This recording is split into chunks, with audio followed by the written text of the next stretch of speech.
Tere! Hea meel on näha, et selle tuulise ilmaga on meil publikut ka saalis natukene ja oleme siis alustamas oma Heakodaniku klubi 3. klubi sellel aastal. Mina olen Inna ja tervitan kõiki Vabaühenduste Liidu poolt. Registreerimisel tundus, et teema paelub päris palju, sest registreerunuid oli päris palju ja meil on hea võimalus täna natukene siis mõtiskleda ja kuulata häid kogenud vabaühenduste juhte rääkimas sellest, et kust raha tuleb ja tegelikult väga oluline on see, et kuidas teda juhtida ja kuidas seda kõike siis hoida. Et meie Heakodaniku klubi toetab aktiivsete kodanike fond ja loodame, et väga paljudele vabaühendustele on sellest teemast ja sellest hilisemast järelvaatamise võimalusest hea kuulata seda siis, kui head mõtted otsa saavad ja raha otsimise kohad uuesti meelde tuleb tuletada. Nii et annangi nüüd siit edasi sõna Pirkole, Teibile ja Helinale. Nii et nüüd on jutujärg Pirkol. Aitäh! Väga tore siin olla, väga tore, et Teibi ja Helina on minuga ja väga tore, et me ei räägi päris omaette ega ekraanile, vaid meil on päris inimesed siin. Nii et suur rõõm. Mina siis olen, täna me räägime siis rahast. Me mõtlesime pikalt, et mis pealkirja panna, et midagi ausalt ja avatult või erinevad mõtted käisid läbi. Et võib-olla need teemad, mida me täna arutame, on siis erinevad rahastusallikad, et kust see raha tuleb. Ma ei tea, kui palju me räägime sellest juhtimisest, aga sellest kindlasti, et kuidas just nagu raha edukalt kaasata ja kuidas seda pikaajaliselt nagu hästi teha. Sest ma arvan, et seda, kuidas raha kulutada, selles osas meil on päris palju mõtteid kõigil. Ja kuidas seda hästi kulutada, siis ma täpsustan. Aga ma usun, et ma kahtlustan, et olles Teibi ja Helinaga varem ka vestelnud, et me väga palju ei vaidle, aga samas ma usun, et meil on veidi erinevad kogemused ja võib-olla, mis on nagu, ma loodan, et huvitav, on sellised nagu päris lood, et kui ma muidu saan selle teemal olen koolitusi teinud, siis on seal nagu vähem sellist nagu päris elu ja praegu me saame ikkagi väga praktiliselt ja kogemuste pealt seda siin jagada. Ja mis on hästi oluline, et me ootame väga teie küsimusi, nii neid küsimusi inimesed, kes on siin, kui neid, kes ekraani taga järelvaatamises peate siis hiljem küsima, aga need, kes täna meiega on, võiksid tegelikult väga julgelt sekkuda siia vestlusesse ja oma küsimused teele panna ja siis me saame neid siin, et ma loodan, et meil on selline nagu 4 vestlejat täna ikkagi, mitte 3. Mina siis olen tutvustuste ring, mina olen Pirko, olen heade tegevjuht olnud ja siis kui ma mõtlesin kogu aeg, kuidas ma teisi saan tutvustada, et siis kui Teibi on võib-olla haridusvaldkonnas selline sarikäivitaja mitmete organisatsioonide juures olnud ja Helina on kasvatanud Eesti Väitlusseltsist välja sellise koolitus- ja konsultatsiooni ettevõtte nagu Speaksmart, siis mina tahaks ka käivitaja olla ikkagi, et me siis, mina olen käivitanud Heateo mõjufondi, millele kasvas juurde hiljem Heateo haridusfond. Ja võib-olla miks ma nagu rahast räägin, on, et meil on siis tänaseks õnnestunud sinna fondidesse kaasata 4 miljonit eurot, et toetada mõjusaid algatusi ja ma arvan, et need algatused ise on kaasanud tegelikult rohkem, aga siis meie oma panusega oleme tahtnud ka olla sisukalt toeks algatuste kasvule.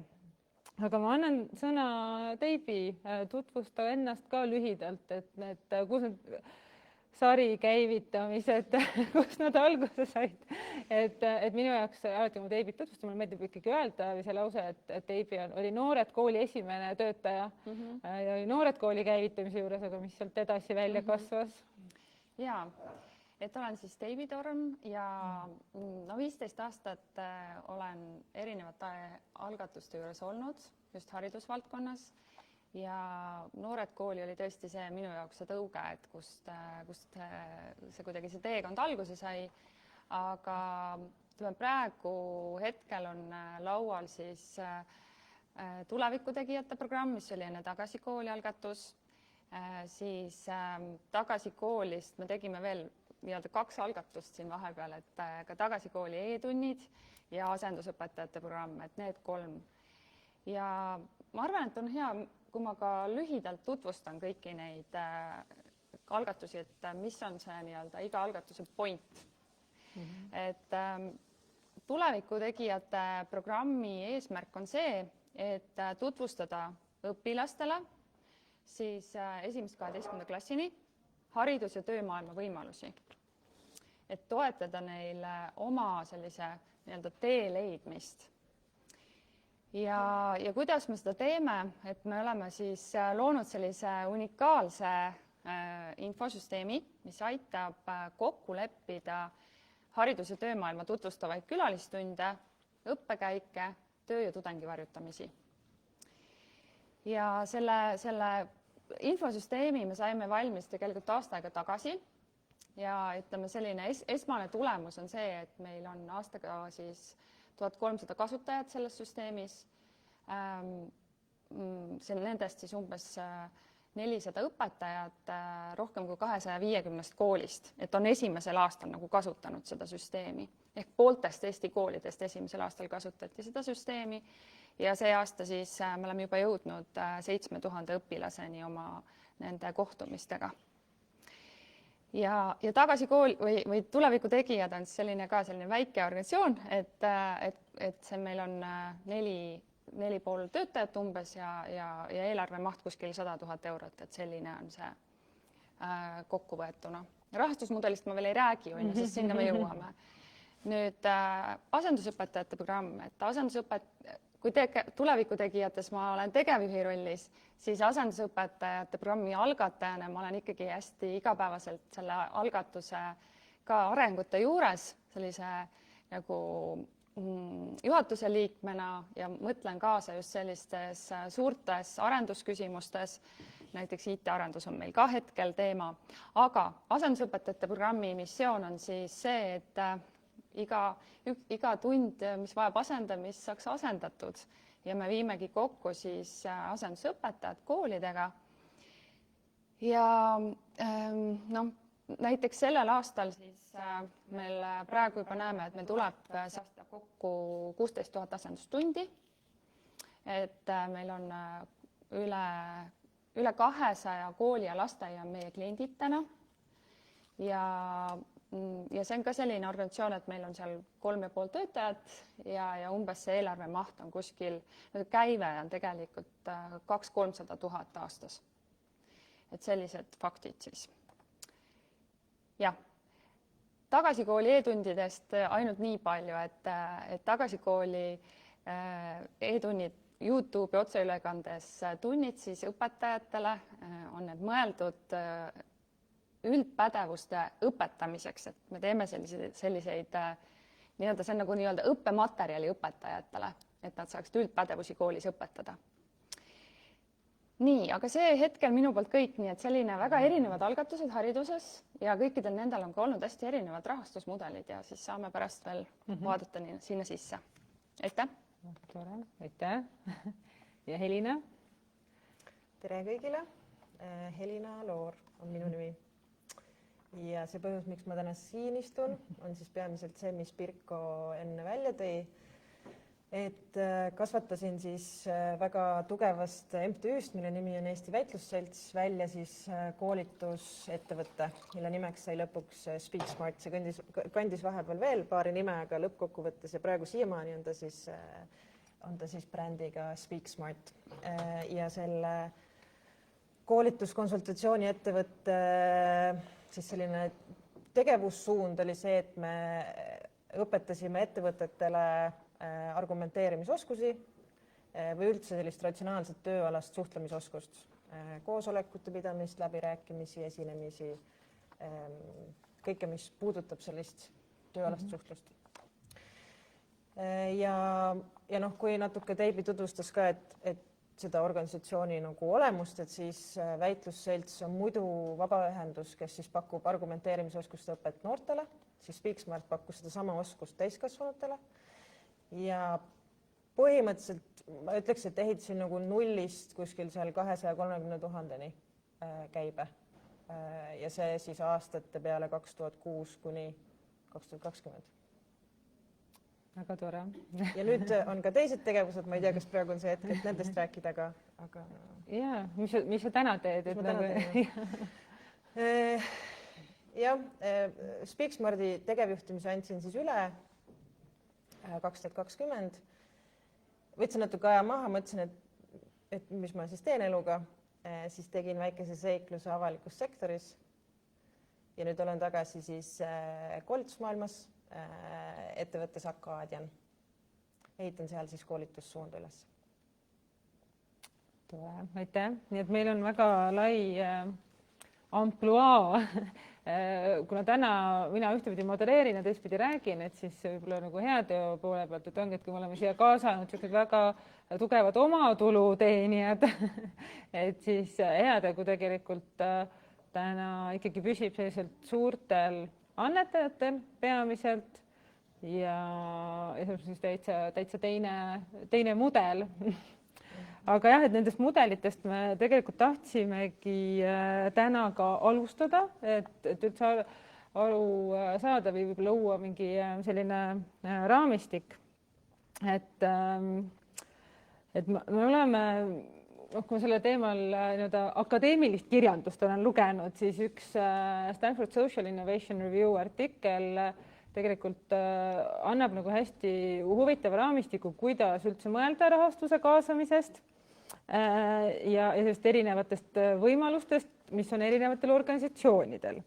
Ja üks oluline võib-olla mõte, mis seal taga on see, et kui me tegelikult ise käime koolitustel, et siis meile räägitakse, et kuidas jube hästi annetusi kaasata, kuidas väga hästi projekti kirjutada, kuidas väga hästi, et omatulu teenimine on hästi oluline ja siis tegelikult, mida mina organisatsioonidega, mida me heateos nagu organisatsioonidega töötades näeme, et ongi selline vajadus või tunne, et ma pean kõike väga hästi tegema. Et need organisatsioonid, kes teenivad väga hästi omatulu, muretsevad selle pärast, et aga miks ma üldse annetusi ei kaasa? Või need, kes väga hästi annetusi kaasavad, siis mõtlevad, et nagu, aga miks ma ikkagi omatulu ei teeni ja ma ei tea, miks riik nagu näiteks nii palju ei panusta. Et tegelikult need rahastajad ongi hästi erinevad ja selle ma olen nagu Eesti jaoks siis nagu natukene lihtsustanud ja välja joonistanud sellised võib-olla märksõnad või nagu organisatsiooni tüübid, et Eestis tegelikult kõige levinum organisatsioon on liikmesorganisatsioon, et 2/3 MTÜ-dest tegelikult teenib siis liikmed maksavad oma liikmetasu ja see on nagu üks kõige levinum tegelikult rahastusallikas Eestis. Ja ma sanon, et nagu Väitlusseltsi puhul on see ka nagu üks sellistest tululiikidest. Et teine tüüp, natukene teooriat, on selline kaastundekoondaja, kuhu alla tegelikult lähevad paljud näiteks sellised organisatsioonid, mis tegelevad teemadega, mis lähevad paljudele korda. Et see võib olla näiteks loomadega seotud teemad, need võivad olla, näited võib-olla vähiravifond, et vähk on midagi, mis on paljusid peresid puudutanud, sul on lihtne nagu kaasa mõista seda teemat, tunda kaasa ja seda nagu põhjendad enda ära, et miks ma selle panuse nagu annan, et tihtipeale ongi emotsionaalselt selline siduv teema ja lihtne see annetus teha, et paljud inimesed tihti ka väikeste summadega siis panustades tegelikult kokkuvõttes panustavad kokku väga suuri summasid. Ma arvan, et viimasest nädalast hea näide oli siin Slava Ukraini kampaania 1000 kangelast, et vähem kui nädalaga on tegelikult koos 800 000 eurot, et jälle teema, ma arvan, et mingisugune jälle rekord Eestis, ma usun, Aga jah, et väga lühikese aja jooksul teema, mis me kõik teame, et talv tuleb, me kõik teame, mida sõda tähendab, noh, selles mõttes nii palju, kui me suudame seda siit distantsilt mõista, aga ikkagi väga nagu jah, mõistetav. Ja need organisatsioonid, siis need kaastundekoondajad, jah, on tihti väga head annetuste kogujad väga paljudelt inimestelt.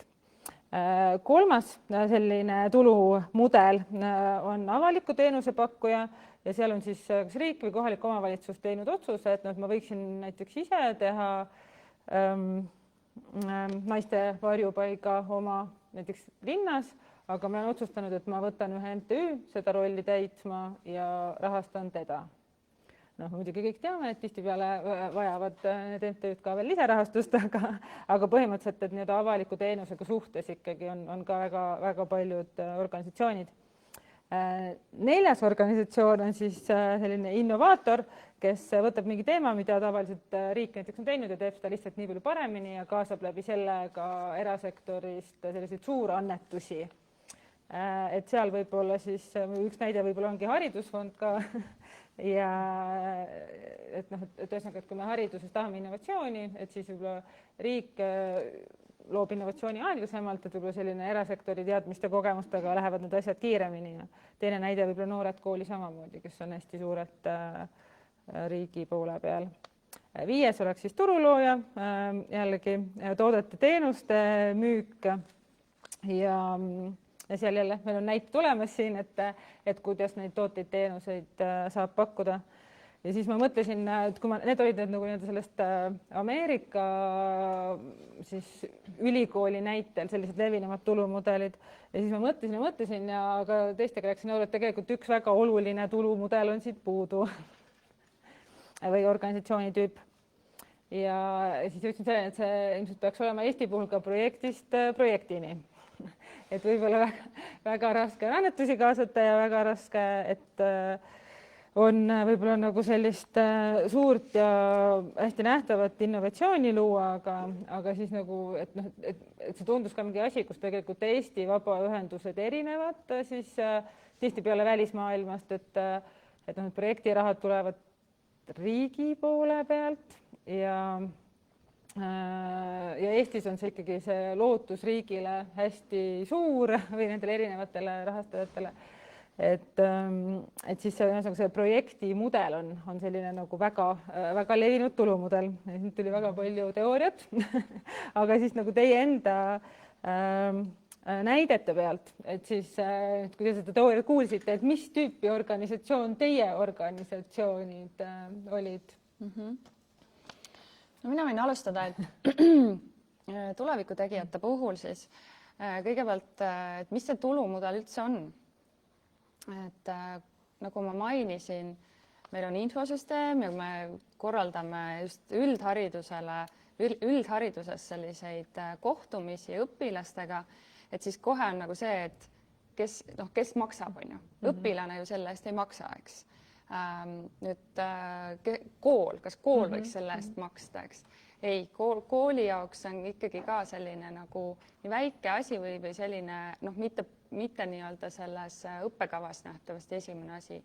Et meie jaoks on see tulumudel täna olnud selgelt selline, et me oleme kaasanud ettevõtete raha, ehk tänasel hetkel meil on siis kuskil, kui ma vaatan viimased 8 aastat, et siis on kõikunud seal kuskil 60–80% on siis ettevõtete toetus ja meil on hetkel siis Swedbanki toetus olnud sellest enamus.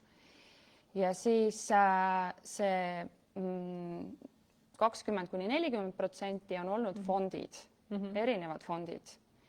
Ja et see on olnud see mudel, kui panna nüüd seda sinu sellesse süstemaatikasse, eks ole, et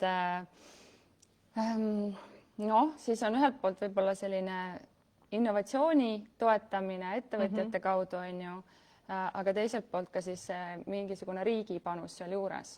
Ja siis, kui võtame jälle asendusõpetajate programmi näite, et selle omatulumudel on siis nii-öelda põhi, ehk siis me pakume koolidele asendusõpetaja teenust see maksab koolile, kool maksab kinni nii selle asendusõpetaja töötasu ja iga töötasu nii-öelda, seal on nii-öelda tunnitasu ja tunnitasu juures on ka siis teenustasu. Ehk siis toon konkreetselt, et kooli jaoks maksab üks asendustund 24,60 € ja sellest rahast siis 4,90 tuleb asõpile ja ülejäänud on asendusõpetaja töötasu. Ja kui me enne ütlesin ka, et kuskil 16 000 tundi aastas me teeme, et siis näiteks 80 000 € me see aasta oma tulust ka teenime näiteks. Aga asõpi puhul, kui ma vaatan seda mudelit, siis ikkagi selleni, et me oleme alguses, kui ma alustasin, siis hästi suure rõõmu ja vaimustusega uskusin, et tegelikult kohe-kohe, et meil on 100% omatulu ja et me saame nagu ise majandavaks, kui mitte teisel, äkki siis 3. aastal ja praegu me oleme 5 aastat tegelikult tegutsenud ja see omatulu protsentiga me oleme jõudnud 60%-ni. Et see ülejäänud 40% algusest tuli fondidest ja praegu tuleb riigilt. Et selles mõttes ütleme, nagu jõuda selleni, et ikkagi kui selles valdkonnas, haridusvaldkonnas, et seal on 100% omatulu, et see on olnud oluliselt keerulisem. Aga jah, et siis asõpi puhul kindlasti omatulu ja ütleme siis praegu nagu riigi komponent. Okei, nii et te olete asõpiga ka siis teil tegelikult turuloojad, et sellist toodet või sellist teenust nagu ei pakutud varasemalt ja te tõite selle turule. Nii oli. Ja see oli midagi, mida koolid vajavad, ehk nad on valmis nagu maksma selle eest. See on teenus, et see nagu näiteks ongi, et see, et koolil on juba see rida, et õpetaja töötasu, et see, et näiteks, et tuleks sinna rida, et korraldame külalistunde või midagi muud, et see on hoopis pikem nagu tee või et kas see peakski nagu koolis olema, et eraldi küsimus kooli eelarves olema. Väga hea. Sinul on hästi huvitav just nagu see, et väitlusselts, kes tegelikult ongi võib-olla selline traditsioonilisem organisatsioon, ongi osaliselt ka liikmetasud, kõik, seal ei ole liikmed, okei, nii. Aga ma räägin kohe. Räägin, jah. Et seal on nagu, ma räägin ka nagu 2 organisatsioonist, selles mõttes, et ma räägin natukene väitlusseltsi mudelist, mida ma täna hommikul kinnitasin tegevjuhiga üle, et ma jääks pada, ja siis natukene Speaksmartist. Et väitlusselts on liikmesorganisatsioon, liikmed on siis on ju eraisikud, mitte organisatsioonid. Liikmetasusid ei ole, aga organisatsioon korraldab oma liikmetele ja ka väljapoole siis üritusi, milleks noortele on siis väitlusturniirid ja väitlusturniiridel on osavõtutasud. Ja kui sa tahad siis osa võtma minna, et siis see tasu on see, mis sa siis nii-öelda organisatsiooni panustad selle eest, et sa saad siis sellest tegevusest, nii-öelda põhitegevusest osa. Aga kui sa enne nagu ütlesid, et mis see nagu teie mudel on, et siis tegelikult väga puhtaid mudeleid ei ole, on ju, ja väitlusselts on ehe näide sellest, et tegelikult puhast mudelit ei ole. Et kuskil 30% on riigi siis see strateegilise partnerluse rahastus, see iga-aastane, eks. Siis on need osavõtutasud ja siis kuskil kuni 50% isegi on projektid. Mis on väga suur maht, on ju, ja sõltuvad siis sellest, et mis need taotlusvoorud avatud on, kui palju jõudlust on, ressurssi nagu inimeste näol, kirjutamise näol, et sõltuvalt sellest siis on see nagu projekti maht kogu eelarvest, on ju. Ja siis on nipet-näpet annetusi ja vist peamiselt eraisikute poolt. Et see on nüüd selle nagu väitlusseltsi või selle nii-öelda MTÜ mudel, on ju. Speaksmartiga oli niimoodi, et me pidime nagu saama mingi stardi ja seda stardirahastust on lihtne saada projekti toel, eks. Et nagu ilmselt te kõik teate, et KÜSK on üks, kes pakub niisugust starditoetust, on ju. Ja selle toel sa saad nagu minema, sa saad nagu selle nuki tagant minema, et sa saad hakata mingit inimestele tasu maksma selle eest, et nad teevad su organisatsiooni jaoks tööd ja sa saad hakata neid teenuseid turul pakkuma, mis sa tahad pakkuda. et selles mõttes seda projektirahastust me kasutasime. Ja siis sealt edasi, kui see KÜSK-i, see oli vist aastane see arenguhüppe rahastuseks, sealt edasi läks siis ainult teenusemüük, ainult. Ja me põhimõtteliselt otsustasime, et me ei kirjuta projekte.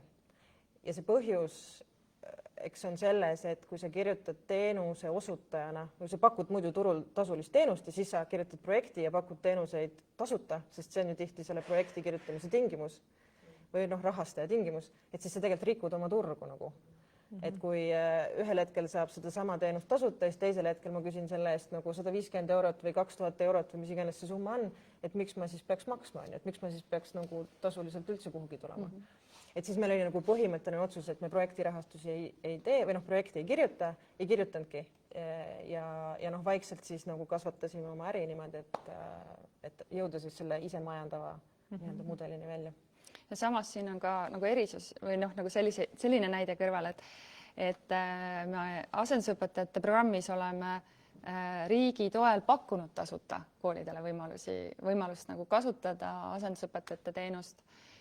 Ja see on olnud samal ajal hästi hea selline müük nendele, sest nad saavad proovida, kui nad on skeptilised, saavad proovida, nii et ta alati ma ei tea, võib-olla siin on mingi konks, et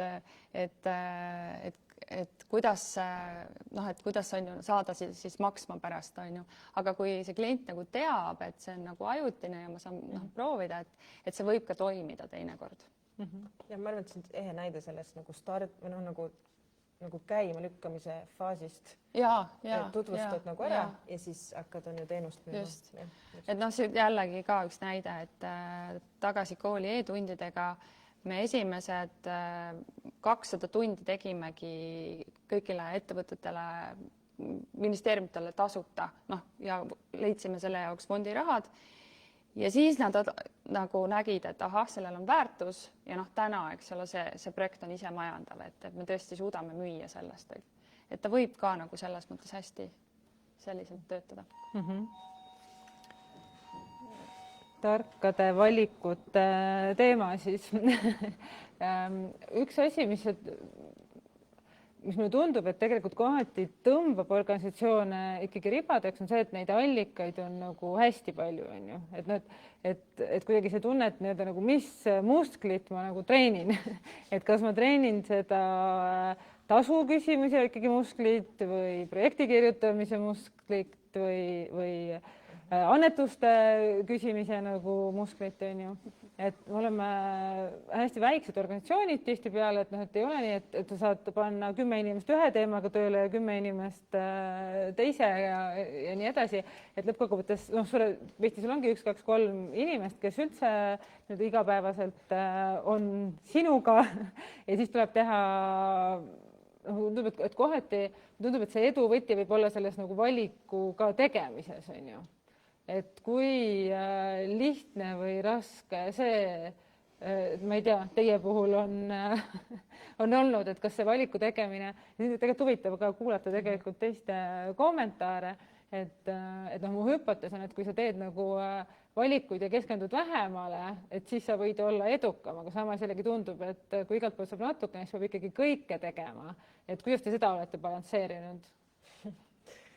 Hull kiusatus on teha nagu kõike, mis justkui on nagu kättesaadav või laual on ju. Aga ma arvan, et see ongi nagu ressursi küsimus ühel hetkel, et kui sul, Deebi tõi näiteid 3,5 inimest, 4,5 inimest on ju, Speaksmartis oli 2 nii-öelda kontoritöötajat ja siis kuskil 10-12 sellist nii-öelda siis freelancerid, koolitajad, kes siis nagu tegid kaastöid või kes siis viisid koolitusi ellu.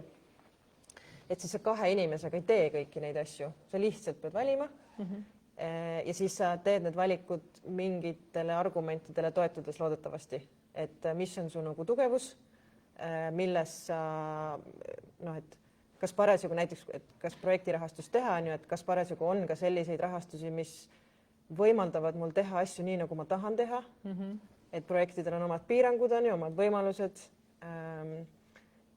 kus su oskused on, milleks sul on aega, mõni projekt on nii nagu detailne oma aruandluses, et sa pärast paned sinna nagu meeletult töötunde, et et sa pead lihtsalt nagu tegema valikuid ja mõtlema läbi need argumendid, et mille pinnalt sa neid valikuid teed, et sul ei ole selles sotsiaalses ettevõttes või vabaühenduses nii palju inimesi, et saaks iga suuna peale nagu ühe inimese panna, on ju. Ja hästi nõus, mul on sama kogemus ja et kindlasti ma olen kuidagi ühelt koolituselt ka kaasa võtnud selle, et see 75-25, et võiks olla nagu 75% mingist ühest allikast ja 25 siis teisest või teiste mingitest kombinatsioonidest, et see 75% annab selle stabiilsuse, et ahah, et mul on mingid funktsioonid on kaetud juba, on ju, et ma tean, et ma oskan seda raha täpselt näiteks, kui meie puhul asendusõpetajate puhul on see oma tulu teenimine, on ju, ma tegelen sellega, ma oskan seda ja siis see 25%, et ma vaatan veel, et mis on mu võimalused. Aga jah, reaalsuses ju minu kogemusel see on ideaal, mille poole püüelda, aga et kui sa tahad areneda ja sul on eesmärke ja soove ja sul on lisaraha vaja, et siis hästi lihtsasti on see, et tahaks ju kohe siis, tekib mingi taotlusvoor, pakutakse seda võimalust, annetustalgud, äge, tahan osa võtta, on ju, et ja nii edasi, et siis ikkagi nagu kuidagi see tuleb hästi ruttu, et teeme seda ja teist ja kolmandat ka ja ma näen, et näiteks nagu mingite arenguhüpete saavutamiseks ongi olnud see lausa kriitiliselt vajalik, et võtta midagi veel juurde, mis nagu parajasti ei ole laual. Et näiteks tulevikutegijate infosüsteem ka, mida ma mainisin, et see maksis 250 000 eurot. Et tänasel hetkel ei ole ühtegi fondi, kuna see on puhtalt, eks ole, selline mittetulunduslik algatus, siis mitte ühtegi fondi, kes ütleks sulle, et näed, sa saad siit 250 000 taodelda. No ei ole selline, no võib-olla äkki haridusfondist, ma ei tea, mis teil on see maksimum see summa olnud, võib-olla on olnud selles raamis või? Mõned, kuna me toetame üle mitme aasta organisatsioone, siis on organisatsioone, kes selle 200 000 piiri juures on olnud, eks ole, mitme aasta jooksul, jah. Aga siis ongi täpselt see, et sellise raha saamiseks ühe infosüsteemi jaoks on ikkagi realistlikult minu kogemusel ikkagi 4-5 rahastajat vaja. Ja siis tuleb teha see valik, et kuidas siis saada ja siis nende rahastajate käest tuleb küsida kindlasti raha selleks, et sul on keegi, kes nende projektidega siis tegeleks. Et see on oluline. Okei. Nii huvitavaks tegelikult ikkagi kuulata siin kohalolijate peegeldusi või kogemusi, et kas selle valikute tegemise teemal, et kas on luksus teha valikuid ja keskenduda millegile või? Ja, tere, Ott Vatekist.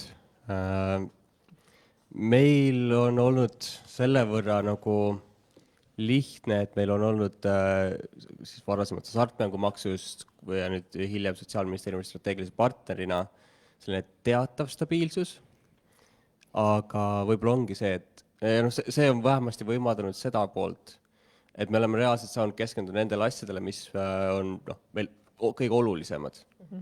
Aga samas on selline ebakindel olukord, et kui miski peaks muutuma rahastaja poole peal või ükskõik, mis poliitiline olukord võib tuua, et mis siis. Ja eks see ongi see on see pool, mida me üritame mõelda, et kust poolt seda muud raha kaasata, kust poolt tagada see, et me oleksime tegevad ka siis, kui mingid probleemid peaksid selle praeguse rahastuse põhimõttele tekkima. Aga teistpidi on see, et seda rahastust mitmekesistades ei tekiks seda olukorda, kus me liigume eemale oma eesmärkidest, oma sihtidest, et kas kindlasti ei taha teha midagi sellist, et kirjutame projekti, teeme mingit projekti selleks, et oleks projekt, mis maksaks kellegile palgaraha, aga enam-vähem täidab meie eesmärke. Juba see tundub nagu meie fookuse raiskamine. Ja teistpidi erasektorist raha küsimine on üks asi, millele me oleme mõelnud, kuid väga raske on näiteks müüa sellist huvikaitsetegevust ja teistpidi alati on nagu see element, et peab vaatama, et need ootused oleksid selgelt paigas, et meie nagu sihid, meie tegevusi saaks kuidagi kompromiteeritud. Et üks on see stabiilsus, et tegelikult sama vist Heibi ütles, et hea, kui sul on tegelikult stabiilsus tagatud, on ju, ühe rahastaja poole pealt, aga samas on hea, kui on teisi. Et ongi tihtipeale ka tuuakse jälle neid organisatsioone eeskujuks, kus näiteks ongi läinud nii hästi, et riik 100% rahastab, aga siis jällegi see on ühtepidi hea, et sul on nagu hea, ma ei tea, pikaajaline rahastus olemas, aga mis saab, kui ongi täpselt poliitikud, ma ei tea, muudavad meelt ja otsustavad, et see ei ole enam tegevus, mida me peaksime tegema, et kui tegelikult teisi rahastajaid ei olegi, sul on võimalik nagu üks organisatsioon nagu ühe nii-öelda Exceli muudatusega nagu ära kustutada, on ju. Et tegelikult on hästi hea ka, et ka meie oma organisatsioonide seas, kellega me töötame, et me tegelikult hästi hindame ja aitame seda nagu, et need huvid oleks balansseeritud, et ongi väga suured riik, siis on väga tore, kui tegelikult tulevad ka ettevõtjad kampa, sest siis kui riik otsustab midagi muuta, siis hakkavad ettevõtjad pahandama või kui mingi, aga samas jällegi ka teistpidi, et kuna ettevõtjad tihti tahavad ikkagi piloteerida asju, mitte võib-olla läbi 20 aasta rahastada ja aina suuremas mahus, et siis nagu pilootide tegemiseks jälle sellist seda nagu innovatsiooniraha ettevõtetelt kasutada ja ongi, et mudelid on välja töötatud, siis võib riigil tekkida väga suur huvi nende vastu, et kui nad saavad need nagu töötavad ja testitud mudelid. Mulle õudselt meeldis see mõte, mis sa ütlesid, et hoia fookust, et kui sa kirjutad nagu projekte, proovid leida rahastusi, et siis hoia fookust, et ära hakka tegema asju, mis ei ole sinu huviorbiidis või sinu nagu organisatsiooni eesmärkidega kooskõlas, et minu meelest see on hästi oluline, et muidugi natukene nii ja naapidi üks organisatsioon ja teine organisatsioon painutab vastavalt, et ta mahuks sinna projekti alla, aga ikkagi nagu mõistlikus skoobis, et sa hoiad oma nagu põhitegevuse fookust, et minu meelest see on nagu hästi oluline. See oli küsimus. Minu jaoks on üks kommentaar. Just selle kohta, et kas saab nagu keskenduda või just nagu kommunikatsiooni poole pealt või selle poole pealt, kuidas mingeid asju välja öelda. Ma ise tegutsen loomade eestkostega ja keskkonnateemadel ja seal on väga näha seda, et tööstuse huvid on nii suured ja nii tugevad, et hästi keeruline on nagu rääkida. Sa ei saa nagu otse, nagu saad muidugi, aga ka seda, kui palju on tööstusel raha näiteks ka endale selliseid väga häid kommunikatsiooniettevõtteid nagu palgata, on ju, ja kuidas siis nagu vabaühenduste, sa nagu teed projekte niimoodi ja selles mõttes, ma ütlen nüüd ka mingeid asju, mis võib-olla on niisugused, mis on nagu, ma ei tea, ise vaatate, aga näiteks KIK on ju, see, kuidas KIK rahastab osasid valdkondi, on täiesti kohutav, aga selliseid asju nagu riigi tasandil, ta on nagu Keskkonnainvesteeringute Keskus ja osad mingis teatud valdkonnas rahastus ei lähe keskkonnaorganisatsioonidele ja seda nagu need teatud valdkonnaorganisatsioonid teavad, see on ajakirjandusest läbi käinud, et selline asi on nagu hästi keeruline näiteks ka öelda, et mingisugune, et kust läheb see eetikapiir, et kui näiteks, ma ise, mul ei ole praegu nagu mitte kommunikatsiooni või ütleme selline ettevõte, kes teeb mingitele ettevõtetele kommunikatsiooni, aga kui mul oleks, et kuidas ma nagu valin seda, et kas ma ühte teen ja teist ei tee, et kui näiteks Coca-Cola tellib või alkohol tellib või mingi tööstus tellib, et kust läheb see eetikapiir ja kuidas ma nagu valin, nii et ma arvan, et see on väga suur luksus valida ja näiteks ka tegeldes mingisuguse vabaühenduses, kes tegeleb päriselt selliste üliraskete probleemidega, siis see, et ma julgen välja öelda, on väga suur luksus, sest tegelikult ma pean olema valmis kaotama töökoha, võib-olla mingit laadi reputatsiooni, seda on juhtunud selles mõttes inimestega, kellele tõmmatakse lihtsalt vesi peale mingisuguse kampaaniaga, PR-kampaaniaga nagu teiselt poolt, et see mõttes see on hästi suur luksus ja siis, kui sul on luksus nagu tõesti öelda, et aga ma ei taha midagi, mind ei saa ära osta, nagu selles mõttes, et sest meil võib olla see, et ma vastutan näiteks suure pere eest või mul on keegi lähedane, kes on, ma ei tea, puudega või mis iganes, nii et ma pean nagu raha teenima, on ju, et ja suur luksus.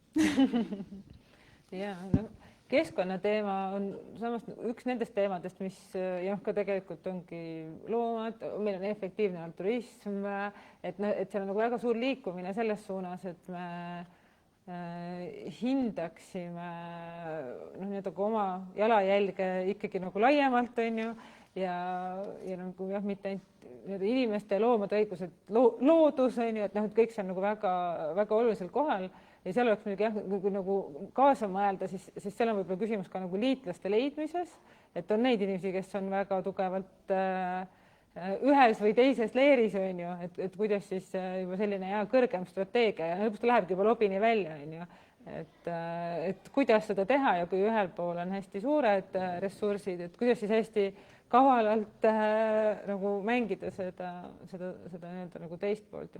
Seal läheb keeruliseks, kus nagu ongi, ma ei tea, riik või mingid riiklikud institutsioonid hakkavad nagu pooli valima, et seal ilmselt tunnevad kõik lõpuks ennast abitult, kui need juhtumid on.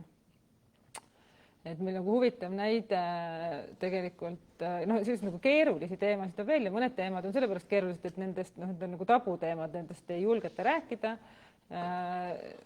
Hästi huvitav kogemus oli Riina Raudsel ja Terve Eesti Sihtasutusel, et kui nad näiteks võtsid nagu alko teema üles, et kui nad nagu HIV teemal koolitusi müüsid ja ettevõtetega suhtlesid, siis see oli kõik väga loogiline, et ettevõtted ostsid koolitust, aga kui näiteks hakati alkoholi teemat arutama, et mis mõistlik nagu alkoholi tarbimine on, siis tegelikult paljud ettevõtted, kes ütlesid, et aga see on iga inimene ise otsustab, et see ei olnud selline asi, mida nagu oli grupis kuidagi, et grupis nagu ei räägita sellest, et igaüks täpselt nii palju ja kui tekivad mingid kahjud sellest, siis ta ise vastutab, ta ise ongi selline, aga et nagu et grupis neid teemasid ei arutatud, kui nagu avalikkusesse minna, siis olidki sul vastas juristid, lobistid, kommunikatsioonibürood, et hästi keeruline nagu vestelda.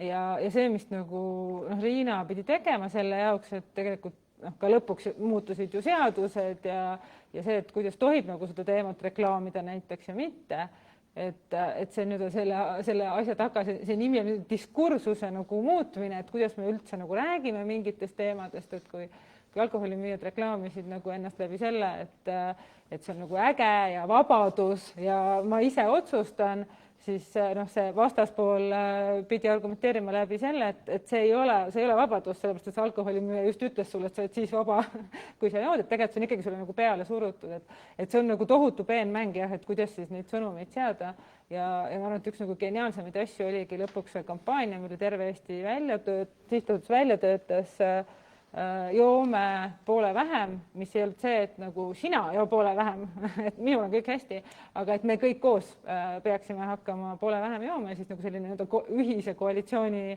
nagu moodustamine, mis siis justkui hakkas selle vangi lobi ja reklaami vastu töötama ja lõpuks ühel hetkel olid ka targad poliitikud, kes nagu tegid jõulisi otsuseid, on ju. Et seadused toetavaks muutuksid, aga see on tõesti jah, väga peenmäng, et kuidas nagu sellistes olukordades, no ma ei tea, jube lihtne on ka nagu, ma ei tea, radikaaliks tembeldada, on ju, kuigi sa täiesti räägid tervemõistuslikku juttu, aga jube lihtne on nagu jah, sellist sildistada või tühistada või mida iganes teha, on ju. Vaata, me praegu rääkisime... Siin on meil siin argumenteerimise ekspert. Üldse ei tahtnud sellest hakata rääkima praegu.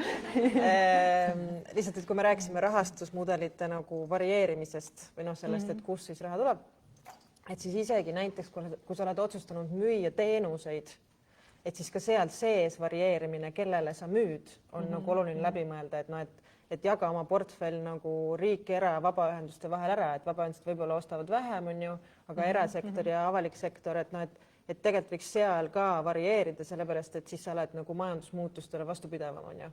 Nagu iga teine ettevõte, aga et lihtsalt, et ka selle nagu ühe suuna sees on mõtet natuke mõelda, et kus mu raha tuleb ja kuidas ma elan üle väikesed kõikumised majanduses ühel või teisel aastal, on ju. Hästi nõus ja ma olen ise ka hästi seda usku, et iga või mina oma algatustes vähemalt olen alati otsinud seda omatulu ka, et kuidas seda teenida, et aga see on ka selles mõttes hästi õige, et vaata, et noh, et mis su see sihtgrupp seal on või kellele või kuidas sa seda omatulu teenid, et sest see oma tulu, kui sa lähed seda nagu otsima, siis see võib sind ka nagu sellest mõjust nagu eemale viia, sest et sa ju ikkagi vaatad nagu seda, et kes maksab ja mille eest maksab ja nagu no võib-olla minul on nagu just noh, näiteks võtame tulevikutegijate programmi, et ma olen seda päevast üks, kui ma hakkasin selle programmiga tegelema 8 aastat tagasi, kogu aeg otsinud seda omatulu komponenti ja käinud väga-väga käänulise tee läbi. Täna jõudnud sinna kohta, et me teeme sellele infosüsteemile ka tasulise osa, mida saavad ettevõtted osta, aga noh, ma olen selle teekonnal, no mis see nagu küsimus on olnud, et noh, et te teete seda programmi üldhariduskoolidele, koolid ei maksa, õpilased ei maksa, noh, aga ja ettevõtete jaoks see nii-öelda õpilane on nagu hästi kaugel, et noh, et jah, noh näiteks, et teeme külalistunde, et nad võiksid kunagi ettevõttesse jõuda ja on tulnud ka selline nagu pigem nagu selline natuke nagu surve, et noh, pange see üldharidus sahtlisse, et tegeleme sellega, et tooge meile neid tudengeid siia. Me oleme väga huvitatud, maksame teile selle eest, et te toote meile töövarje, saame kõik parimatest ülikoolidest kohe erialadelt, tooge kõik õppekäikudele, teeme praktikaid, on ju, jah, me anname teile raha, on ju. Aga see ongi see, kuidas sa nagu siis sellel hetkel mõtled, et see mõju ikkagi ju, mida ma tahan saavutada, on kuskil mujal, on ju, ja hoiad sellest kinni. Ja teinekord on see ka nagu väga raske, kui sa näed, et sa oled selles oma valdkonnas tegelikult noh, kõike teinud ja nagu piirid on ees, on ju. Nüüd me liigume nagu sotsiaalse ettevõtluse mudelitesse natukene ja siin peaks nagu, ma ei tea, Jaan Aps ja Sev ja teised sõna võtma ka. Aga et sotsiaalse ettevõtluse mudeleid on ju erinevaid, on ju.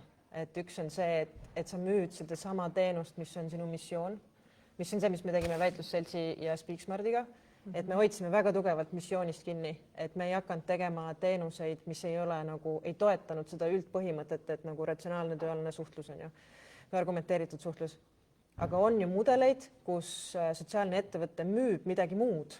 Ma ei tea, kas või nagu rendib kortereid ja müüb mingeid muid asju, aga saadud tulu investeerib tagasi missiooni. Et noh, et selliseid mudeleid on ka olemas ja see kõik on tegelikult nagu okei. Lihtsalt sa pead läbi mõtlema, et kuhu sa paned energia ja mis sa saad siis nagu tagasi ja mis see lõppkokkuvõttes see kasu on ju. Ja, seal me läheme juba väga laiaks. Aga kui te olete nüüd oma teenuseid müünud, et siis kui palju küsitakse selle,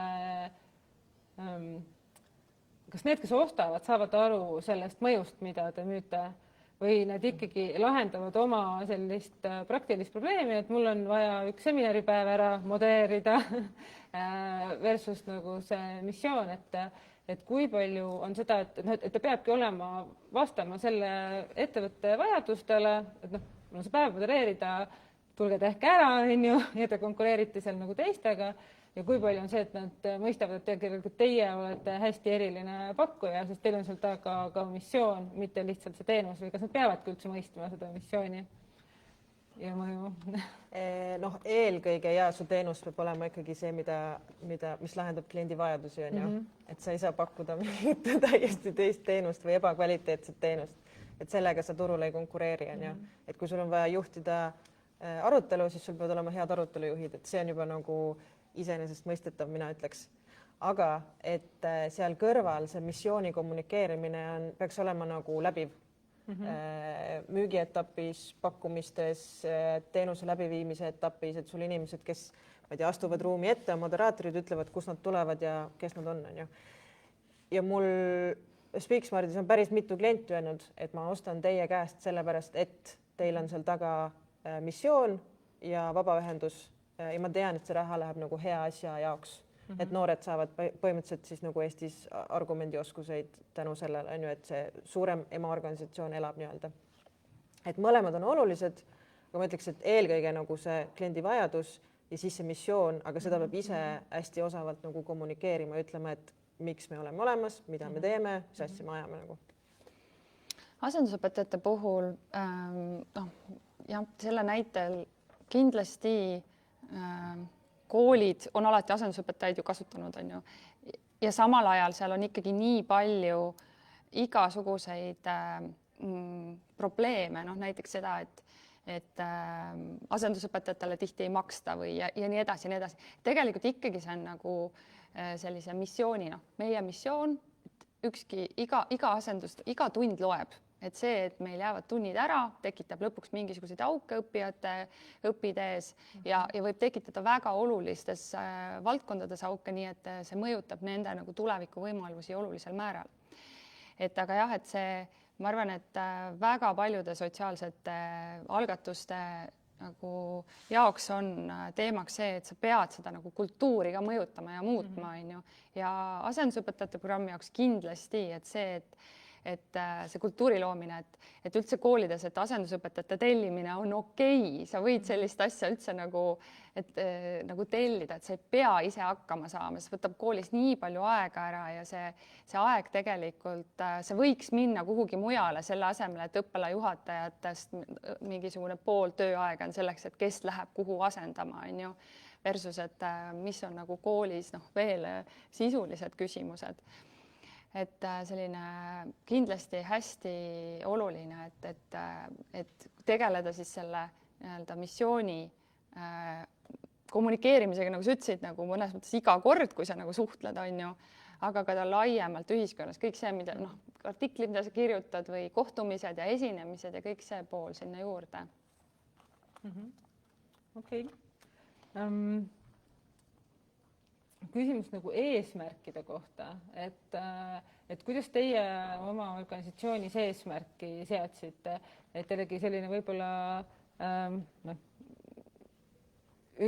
üks nagu lause, mida ma olen kuulnud, et me teemegi nii palju, et me ootame, et kui palju raha on, et siis me mõtleme välja, et mis me siis teha suudame selle raha eest, et me teame, et praegu oli üks projektivoor, järgmine tuleb poole aasta pärast, et siis sealt jälle taotleme. Et kas see nagu eesmärgistamine just nagu see projektist projektini või kuidas teie oma organisatsioonis seda rahastust planeerima või muide tegevusi rahastust planeerima hakkasite, et kas see lähtus nagu sellest, et mis on saadaval või kuidagi suutsite mõelda, et mis on see, mis ma ära tahan teha ja palju selleks raha vaja läheb ja mis need võimalikud allikad on, et kui palju nagu sõltumine välisest versus võib-olla sellisest nagu, ma ei tea, sisemisest või organisatsiooni, ma ei tea, pikemast strateegiast, eesmärkidest, et kuidas te eesmärke seadsite, kust need tulid? No, minu kogemus on see, et ikka eesmärk on kõige esimene või see, mis sa teha tahad, et selline strateegiline töö, et kus ma olen ja kuhu ma tahan liikuda, et see on nii keskne. Et, aga et jah, ikka ja siis, kui sa tead, kuhu sa tahad liikuda, et hakkad vaatama, et mis need võimalused on. Aga muidugi see ei ole nii lihtne, ütlekski ära, et muidugi paneme sinna eesmärgi ja siis liigume sinna ja siis kõik noogutame ja siis, aga et selles mõttes, et jaa, ikka, kui sul jällegi tulevad nagu need võimalused ette, et meie tahame infosüsteemi arendada, aga ükski taotlusvoor seda nagu ei toeta, on ju, et kuidas sa siis, mis sa siis teed? Mis sa tegite? Et siis on võimalik ikkagi võtta inimene, näiteks, et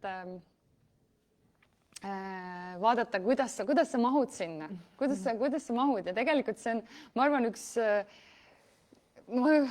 suuremaid väljakutseid ja et kuidas sa vabaühendusena nagu teed siis selle kuju, kust august sa pead läbi minema, et ja samal ajal on see eesmärk kogu aeg silme ees. Et ja mõnedes fondides on see lihtsam, teises mõnedes on see nagu väga keeruline, et need sellised nagu kriteeriumid, millele sa pead vastama, et nad on hästi kitsalt sõnastatud. Aga ühesõnaga me siis leidsime viisi, nagu ühest kohast, kus sai ainult inimeste jaoks, töötasude jaoks, et siis kuidagi töötasude jaoks ja teisest, kus sai nagu juba mingisuguste, ma ei tea, arenduste jaoks või disaini jaoks, et siis kuidagi kombineerisime kokku selle. kas midagi jäi Ja- tegemata, sellepärast et täpselt sellist vooru ei olnud? kas see õpetas ja ka nagu oleks kuidagi võib-olla isegi jäänud selles suhtes, et üks asi ongi, või ei tea ka, et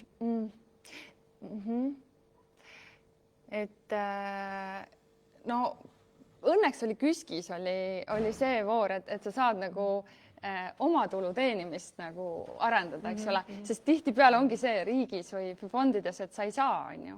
Et noh, justkui see, et olidki mingisugused, ütleme, ESF rahad, mis meil olid ka, et ja väga keeruline, et kui sa ESF raha eest arendad, siis sa ju ei saa oma tulu teenida ja siis sul on teine fond, kus sa saad ja siis tegelikult see on üks ja sama asi või no nagu kaks erinevat poolt, on ju.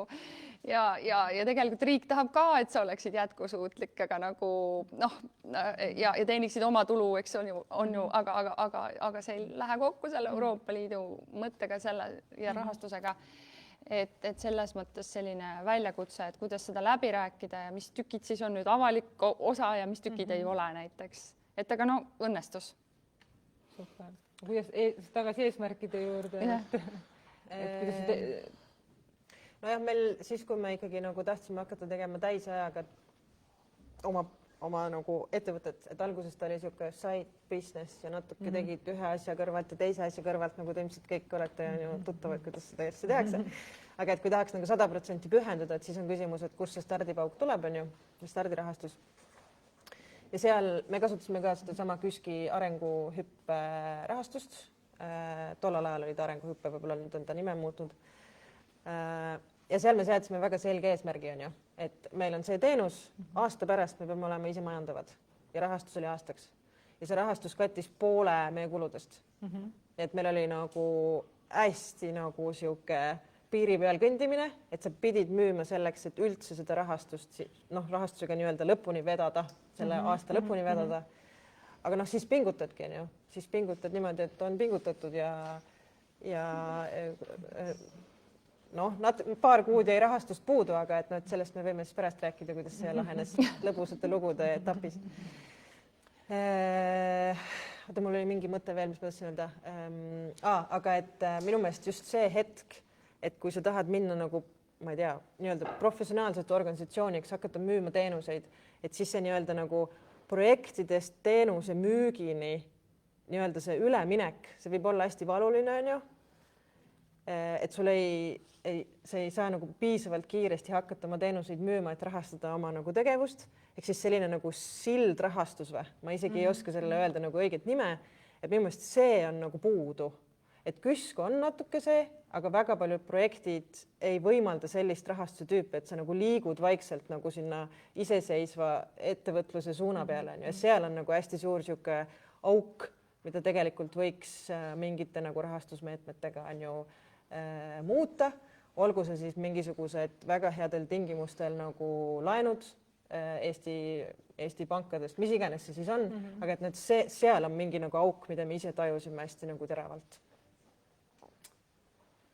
Teibi rääkis sellest ASEP-i puhul, et alguses olid need ikkagi fondid või nii-öelda heateo mõjufond ja heateo haridusfond olid alguses nende fondide hulgas ja samamoodi jah, KÜSK ja ka Avatud Eesti fondil on nüüd jällegi aktiivsete kodanike fondi võimalused, on ju. Sest see, mida sa tegelikult otsid, on ju tegevuskulude katmine. See ei ole nagu uus teenus, see ei ole mingi uue asja algatamine, see on nagu põhitegevuskulude katmine ja seal on just see nagu auk. Ja see ongi kõige suurem, tihtipeale minu kogemusel nagu üks suuremaid väljakutseid. Et sa oled olemas, sa näed, et sind on vaja, sul ei ole, sa tahad olla väga hea selles, mis sa teed, sa ei taha hetkel midagi uut teha ja kuidas siis seda nagu rahastada. Et seal on jah, hästi palju küsimusi vabaühenduse jaoks. Ja siis ongi see, et nagu tahaks vaadata, siis vahel on nagu niimoodi, et tahaks vaadata riigi poole ja ja siis ma arvan, kõik vaatavad sinna poole ja riigi jaoks on ju, et keda ja mis tingimustel siis toetada või siis jah, et kuidagi ongi ettevõtted tihtipeale on selliseid filantroppe ka, kes annavad tegelikult ka selliselt, et hea, et te olemas olete, eks, aga need sellised võimalused on ikkagi pigem vähesed. Mida on vaja üles leida.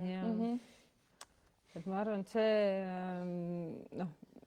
see on üks olulistest teemadest tegelikult, et kuidas tagada väga suurt mõju ja väärtust loovatele organisatsioonidele, kes on juba tuntud selline nagu püsirahastus ikkagi.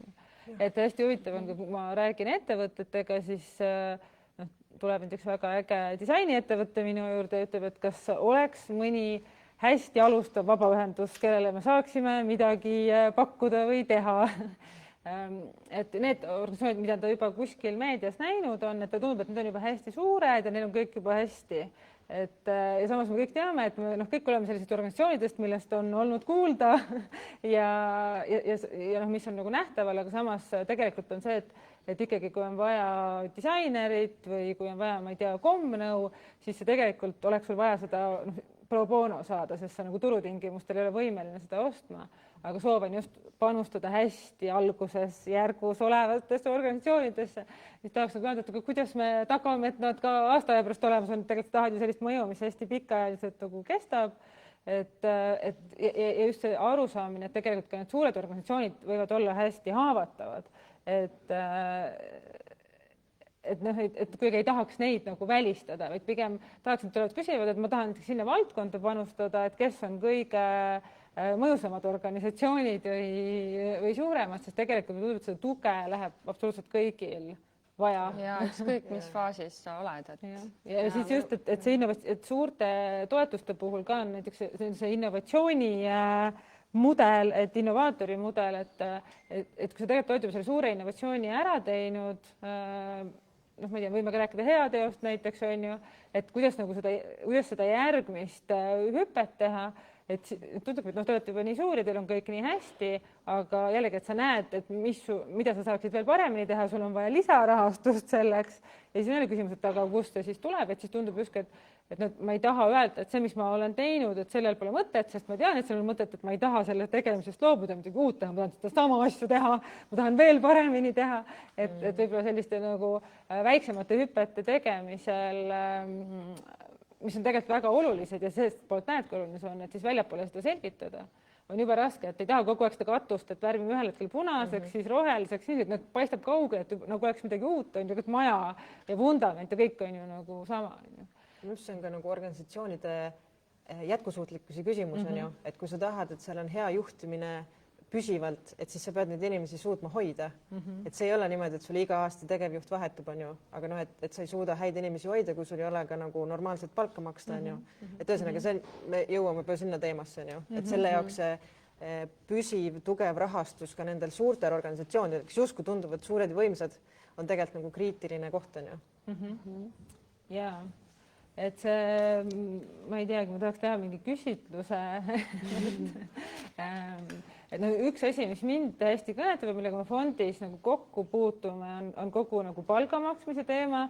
Et tihtipeale need palgateemad ei ole fondide lemmikteemad, et siis meie jaoks heateos on palga maksmine üks võimekuse aluseks, et me ei usu, et organisatsioon, ma ei tea, näiteks müüb koolitusi, müüb jube hästi, kui tal on neid koolitajad, aga mitte tegevjuhti. Et nagu meie loogika on see, et me tahaks panustada, et see oleks väga hea tegevjuht, siis me usume, et siis ta müüb palju koolitusi ja need koolid kaasab palju koolitajaid, jõuavad kaugele. Et mitte maksta nagu koolituste raha, vaid just selle nagu meeskonna raha, kes tegelikult kogu selle süsteemi siis nagu jätkusuutlikult nagu tööle paneks. Aga see mõte või üldse, kuidas nagu palgarahast rääkida ja mõelda, et see on ka nagu hästi keeruline teema, et ma ise olen erasektori taustaga ja siis viimased nüüd 8-9 aastat heateos aga tegelikult see julgus nagu küsida raha, näiteks julgus küsida raha teenuse eest, julgus maksta inimestele nagu head palka, et tegelikult see on sellise missiooniga organisatsioonides hästi keeruline. Et tundub, et kui ma kogun raha loomade jaoks, siis see raha peaks ju minema sinna, et kuidas nüüd me siin endale palka ka maksame, et seda kuidagi palgateema on täiesti minu jaoks nagu hästi südameteema, et meil esiteks peaks olema julgus küsida õiglast hinda selle eest, mida me teeme, olgu see siis eestkoste või olgu see ongi mingisuguste konkreetsete teenuste näiteks pakkumine ja tegelikult see julgus ka endale, oma meeskonnale tasu maksta. Et tihtipeale need on nagu keerulised vestlused, et kui me näeme mingisuguseid, ka organisatsioonid tulevad oma eelarvetega meie juurde, siis me vahetevahel tegeleme sellega, et me ütleme, et meil on mure, et teie palgatase on nii madal, et kas teil on need inimesed veel aasta aja pärast ka olemas, et tegelikult see on üks võib-olla ka selline huvitav teema, et õudselt tahaks teha, tundub, et siin sektoris peaks olema ka mingi palgauuring, et me üldse saaksime aru, millest me räägime, sest ilmselt on nagu organisatsioonide vahel hästi suured erinevused, pluss on palju vabatahtlikke ja kõike seda, et kuidas normaliseerida palga maksmist mõistlikul tasemel või ma ei tea, kui raske teil endal kas te olete võidelnud selle teemaga, et keegi töötaja ütleb, et ära mulle palka maksa või ise mõtled, et kas mul on õigust palka saada? Minul on hästi palju teemasid sellega olnud, et kas või see näide, et asendusõpetajate programmi loomine esimesed 3 aastat oli minu vabatahtlik töö, et see oli siis ongi 3. aastal ma sain endale maksta. Ja siis on küsimus, et miks sa siis ei maksa? Pirko küsib kogu aeg seda. Miks sa siis ei maksa endale? Nii. Ja siis, kui ma saan vaatan seda raha, mis mul on, et ma saan fondist täpselt nii palju, et ma saan seda asja teha, et näiteks, et ma saan võtta inimese tööle, kes nagu reaalselt lepib kokku neid asendustunde ja rohkem sealt ei saagi, seal on nagu piirang. Ja on fonde ju, kus piirang on ongi näiteks päris palju võimalusi, mida meie võiksime kasutada, sa saadki taotleda 2000 eurot, 2500 eurot. Sa ei maksagi kellegile selle eest nagu palka, on ju. Et kui me räägime pikaajaliselt, on ju, et me võtan kellegi tööle ja ta teeb tööd ja ta pühendub ja nii edasi, eks.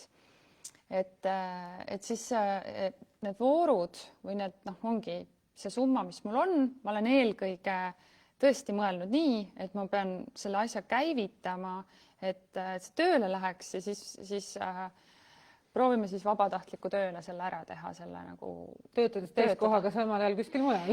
Jah, näiteks töötades samal ajal kuskil mujal ja võib-olla veel kuskil mujal, on ju, ja ma arvan, see on hästi tavaline siin selles sektoris, et inimesed tegelikult töötavad kuskil ja teevad mingeid asju vabatahtlikutena ja nii edasi. Samal ajal ma ise olen ka olnud väga, tegelikult see on ka frustreeriv. See on frustreeriv, kui on esimene aasta, sa teed tasuta, sa teed väga palju tööd. Sa teed seda nädalavahetusel, õhtuti, sa teed tegelikult nagu sellist tööd, kui sa oleksid kuskil ettevõttes, kus makstakse sulle 1,5-kordset tasu, sest sa teed seda kõike juba, mingi ekstra, on ju. Ja siis tekib on ju see, et kaua sul motivatsiooni jätkub, kaua sa jaksad minna, on ju, miks sa seda üldse teed, on ju. Et selles mõttes jah, kas ma oleks kuidagi teistmoodi saanud teha, et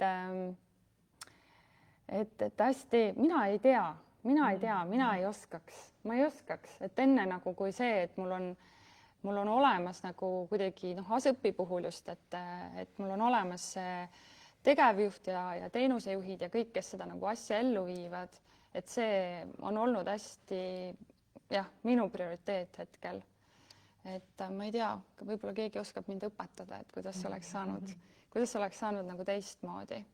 Aga nüüd ma olen saanud endale maksta ja minu jaoks, ma arvan, on ka hästi nagu oluline mõte, mida ma olen nagu hästi mitmeid kordi mõelnud, on see, et kas käivitajatel peaks olema nagu mingi võimalus nagu tagantjärele maksta endale.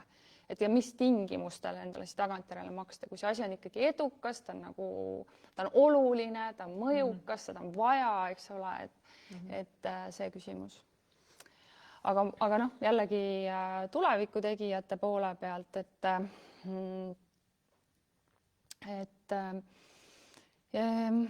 jaa, ma olen olnud nagu, ma arvan, et me oleme maksnud nagu, me oleme saanud maksta ikkagi hästi. Ma arvan, ma olen küsinud ikkagi sellist, kuna meil on seal IT-süsteem, siis ma peangi minema küsima IT-inimese hinda ja muidugi inimesed ka minestavad nende projektitaotluste peale, et keda te palkate siia, on ju. Aga see on olnud hästi hea näide, et tegelikult need lähevad küll läbi või noh, nagu selles mõttes, et see ongi nagu reaalsus, ma ei saagi infosüsteemi arendada, kui see inimese palk ei ole selline, on ju. Aga samal ajal jällegi, noh, nii roosiline see ka ei ole, et ma ise näen, et ma olen saanud paksta head palka algajale nagu tihtipeale, nagu kes tuleb tööturule alguses, et nagu sellist kogenud inimest valdkonda tuua, kes nagu tõesti on hästi kiiresti looks väärtust, et ikkagi sellist palgaraha nagu sellist taset hoida näiteks ühes vabaühenduses, et sul töötavad nagu sellised hästi-hästi kogenud oma valdkonna tipud, et see on olnud minu jaoks nagu kättesaamatu, aga samas, eks ole, nende inimestega, kes on tulnud, on ikkagi väga head tööd ka tehtud, aga jah, ma teinekord nagu mõtlen, et tahaks, et seda palgaraha oleks rohkem ja ma arvan, et ka endale soola pähe raputades, et ma arvan, et ma ikkagi, et mul on peas mingid mentaalselt nagu plokid ka mingite asjade küsimises, et ma arvan, et ma olen natukene nagu lihtsalt siin valdkonnas piisavalt kaua olnud, et olulisem on see, mis me nagu teeme, kui see, et kui palju siit keegi ikkagi palka saab.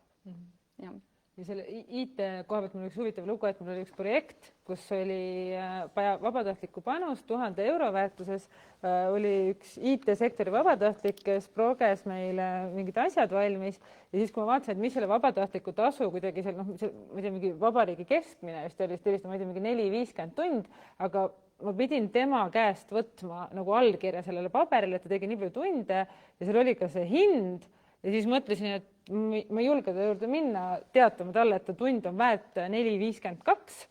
Ma just ütlesin, et panin sinna 50 ja siis ütlesin, et ma pean selle rahastajaga läbi rääkima, et see tundus ka tema solvamisena, et ta tuleb missiooniga ja siis ma nagu peegeldun talle tagasi, et see oli 4,52, et see oli nagu ilgelt šokeeriv minu jaoks, aga jällegi rahastaja teiselt poolt nagu aktsepteeris, et ma ei kasutanud seda, ma ei tea, mingi Statistikaameti keskmist, vaid see ikkagi läks nagu mis tööjõuturul, tollased ka madalama otsa tunnihind ühel nagu programmeerijal. Aga see läks ka nagu läbi ja seda nagu aktsepteeriti tegelikult. Et jah, et kui keegi saab 4,52 endale arendada, et see on väga hästi läinud. Aga Helina? Oi, nii palju mõtteid on. Et selle käivitamisega üldse, vahet ei ole, mida sa käivitad, sa nagunii paned siin alguses vabatahtlikke tunde. Käivitad sa ettevõtted, vabaühendust, sotsiaalset ettevõtet, katusorganisatsiooni, mida iganes sa käivitad, sa paned sinna oma aega ja energiat ja kõik ei saa tasustatud, see on nagu algusest peale teada, on ju. Aga ma tahaks ikkagi nagu hullult normaliseerida seda palgateemat, et kui me KÜSK-ist läksime arenguhüppe raha küsima, siis seal oli palju ridu, mida sai siis täita, ma ei mäleta kõiki, mis need olid, mille jaoks sai raha küsida, on ju, a la kontor ja kontoritarbed ja palk, on ju. Ja siis meil oli pikk diskussioon, et millisele reale me kirjutame oma numbrid. Ja siis me lõpuks kirjutasime 2 reale, kontor ja palk. Ja mõtlesime, et huvitav, mis teevad selle taotlusega. Midagi teinud läbi läks. Ehk siis me saimegi rahastuse palgale ja kontorile. Mis olid 2 nagu kriitilist asja selleks, et oma nagu tööd alustada. Kontor selgituseks tähendas ka koolitusruumi. Ja et me saime justkui nagu rahastuse eest koolitusruumi, kus me saime nagu koolitusi teha, et me ei pidanud siis nagu rentima ruume, mis tähendas, et meil rohkem raha kätte on ju. Et minu meelest ei peaks seda kartma, et küsida palka ka projektirahastustest. Ma tean, et paljudes projektides on piirangud peal, on ju, palgarahadel, seal on mingid protsendid kogusummast või mingid nagu tunnitasu piirangud, aga kui see on vaba, et siis küsige palgaraha. Ja noh, see ikkagi nagu see, mis ma enne ütlesin, et selleks, et teha head organisatsiooni, sotsiaalset ettevõtet, MTÜ-d, sul peab olema nagu jätkusuutlik juhtimine, on ju. Ja jätkusuutlik juhtimine tuleb sul siis, kui sul on nagu hästi tasustatud, motiveeritud inimesed, on ju, kes ei ole läbi põlenud 2 aasta pärast. Ja läbipõlemine tuleb väga lihtsasti, kui sa teed missiooniga tööd vabatahtlikult 24 tundi ööpäevas, on ju. Et seal on nagu korrelatsioonid mingite asjade vahel, et ma ütleks, et tee tööd, aga tee tööd vabatahtlikult või siis ka nagu tasu eest, ka väikese tasu eest niimoodi, et sul endal on hea. Mitte, et sa paned sinna kõik sisse ja siis 3 aasta pärast sa nagu nutad sisemiselt, sellepärast, et sa ei jaks teha. Ja siis sul tuleb uus tegevjuht ja see muster kordub, on ju. Et sul ei ole nagu seda püsivat jätkusuutlikku organisatsiooni, on ju.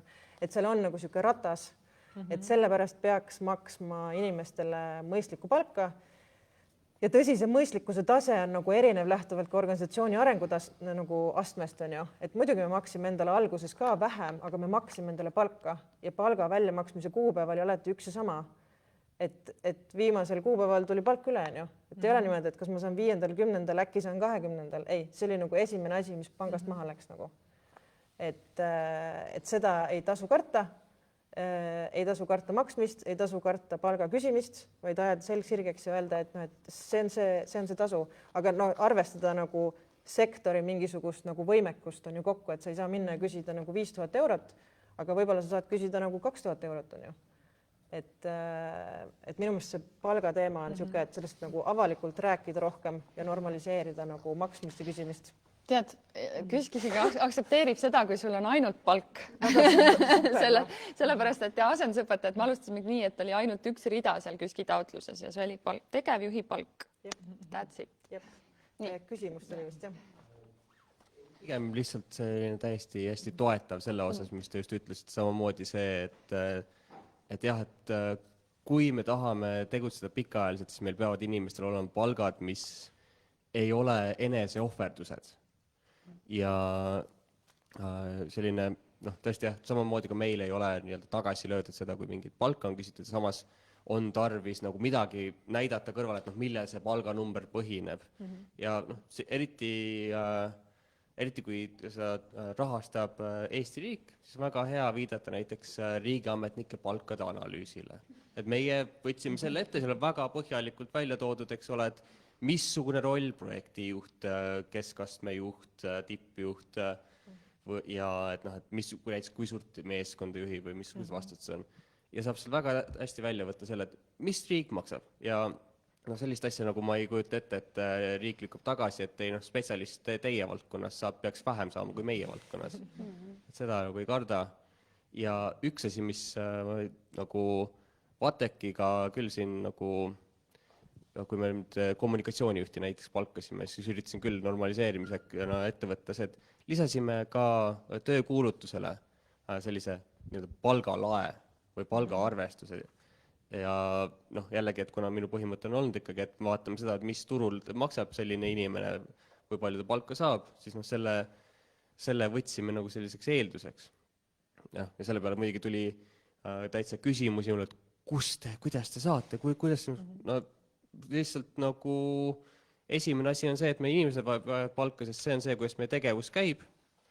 Ja kõik muu, et kas me saame mingil üritusele mingid sellised rahastused või mitte, et noh, kas me leiame siin rohkem mingi pro bono tuge või mitte, et see inimesed siis viivad selle ellu, aga peamine see, et need inimesed oleks, et ilma selleta ei juhtu mitte midagi veel.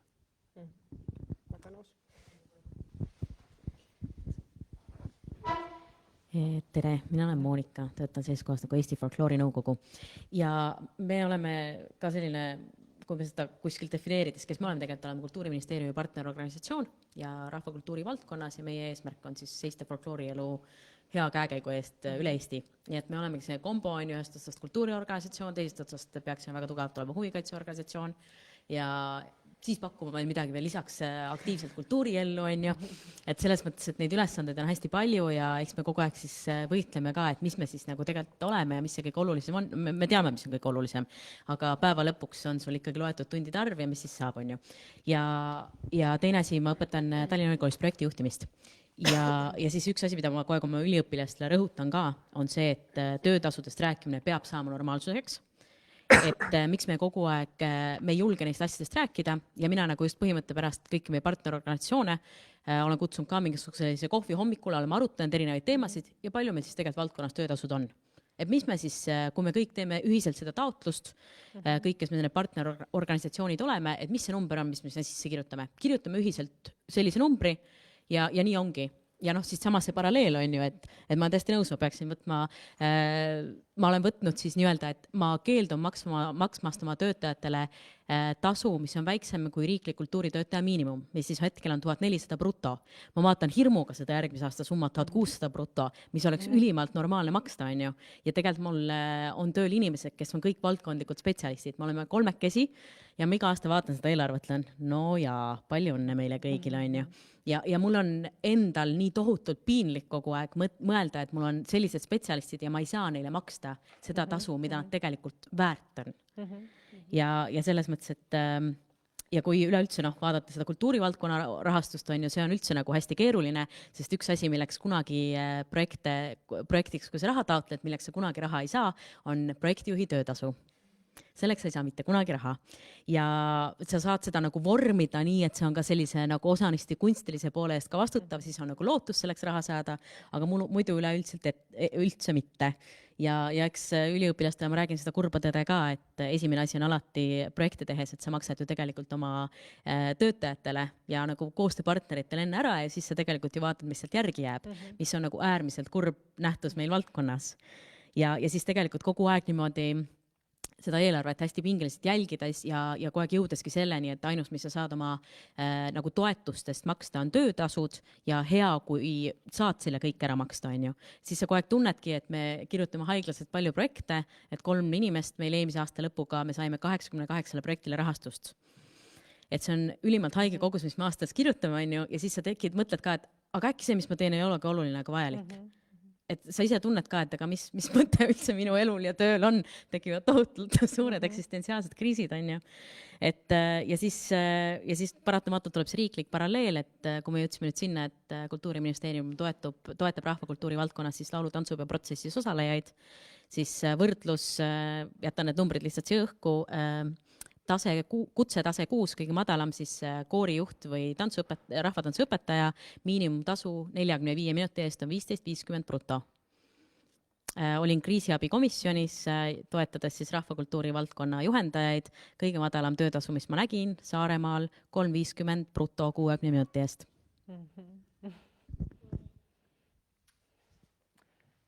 Jaa, et ma ei teagi, et kas siin peaks käivitama liikumise, et nagu projekti juhtimise eest oleks võimalik nagu tasu maksta ja teine asi, mida normaliseerida, siis on vähem tegemine, et tegelikult mulle tundub, et kohati see väärtus, mida vabaühendus loob, kaasata vabatahtlikke ja kõik, et see on nagu just mingi nähtamatu asi, et tekib tunne, et oletegi hästi odavalt, saategi kõigega hakkama. et see, mis nagu siis seal nagu taga on, et kuidagi üks projekt, mida ma siin suvel nõustasin, oli selline, et taotluse summa, mida sai taodelda, oli 100 000 eurot, aga organisatsioon ise kirjutas, et ta kaasab veel 200 000 ja teeb 300 000 eest asju. Et siis nagu minu nõuanne oli see, et palun kirjuta nüüd sinna taotlusesse täpselt, kui palju sa saad 100 000 eest tehtud. Et mitte nii-öelda nagu ka lubada üle, vaid siis tekibki selline illusioon, et see kõik, isegi kui sa kaasad selle raha, sa saad selle pärast ekstra, aga see ei ole seotud selle projekti ja nende lubadustega. Aga mis nagu normaliseerida vähem tegemist, et nagu päriselt, et selle rahaga saabki ainult nii palju tehtud, et tihtipeale just, et kuidagi meeldida, siis me kõik kirjutame sinna mingi hulga tegevust nagu juurde. Ja siis on see nagu meie vastutus, aga nagu peegeldatud tagasi, et mis see tegelik hind ja väärtus seal on, kuni selle vabatahtliku panuseni välja, et noh, tegelikult sellel on ka päriselt väärtus, et see ei ole see, et see on kuskilt lihtsalt niisama lihtsalt ja see, et vabatahtlik tuleks, selle jaoks on vaja inimest, kes ta kutsub, kes ta vastu võtab, kes ta sisse juhatab, kes ta tööle nagu panustama aitab, on ju, ja et see tulemust ja kes ta täpselt. Väga suur töö. Aga noh, see, mis sa ütlesid palga küsimise kohta, et noh, et võtsite palga need astmestikud lahti, ütlesite, näete, see vahemik on ju, et samamoodi peaks tegema nagu teenusemüügiga, et sa pead vaatama lihtsalt, et mis sektori hinnad on, ma ei tea, koolitusvaldkond, mida ma lihtsalt tunnen ise rohkem, on ju, vaatad, mis on nagu selle valdkonna koolitusmüügitasud või noh, müügihinnad on ju, ja see peab olema mingi nagu referentspunkt, et sa oskad seda hinda argumenteerida või seda töötasu argumenteerida, on ju. See on väga okei, või noh, peab ka olema, aga et teenuse müügi puhul nagu ajadki selja sirgu ja argumenteerid ära nagu. Et ei ole niimoodi, et sa pead tegema siis nagu poole tasu eest poole rohkem tööd, on ju, või midagi sellist. Ja samas näited on erinevad, et asendusõpetajate puhul me lähtume tasu maksmisel õpetajate töötasust, õpetajate keskmisest töötasust ja see on oluline, et asendusõpetaja kooli jaoks on see argument väga oluline, et asendusõpetaja ei saaks rohkem raha kui see õpetaja, kes täna koolis töötab. Vastasel juhul me ei telli teid, seepärast meil tekivad konfliktid koolis, eks. Nüüd ja see on sama nagu sellega, et meie peame oma teenustasu veel sinna selle sisse nagu ära mahutama veel see, mis nii-öelda kool on nõus maksma nii-öelda selle õpetaja keskmine töötasu, ahah, see on tunnihind, on ju, sinna me paneme selle töötasu ja nüüd see asendaja saab siis selle, mis sealt nüüd üle jääb, eks.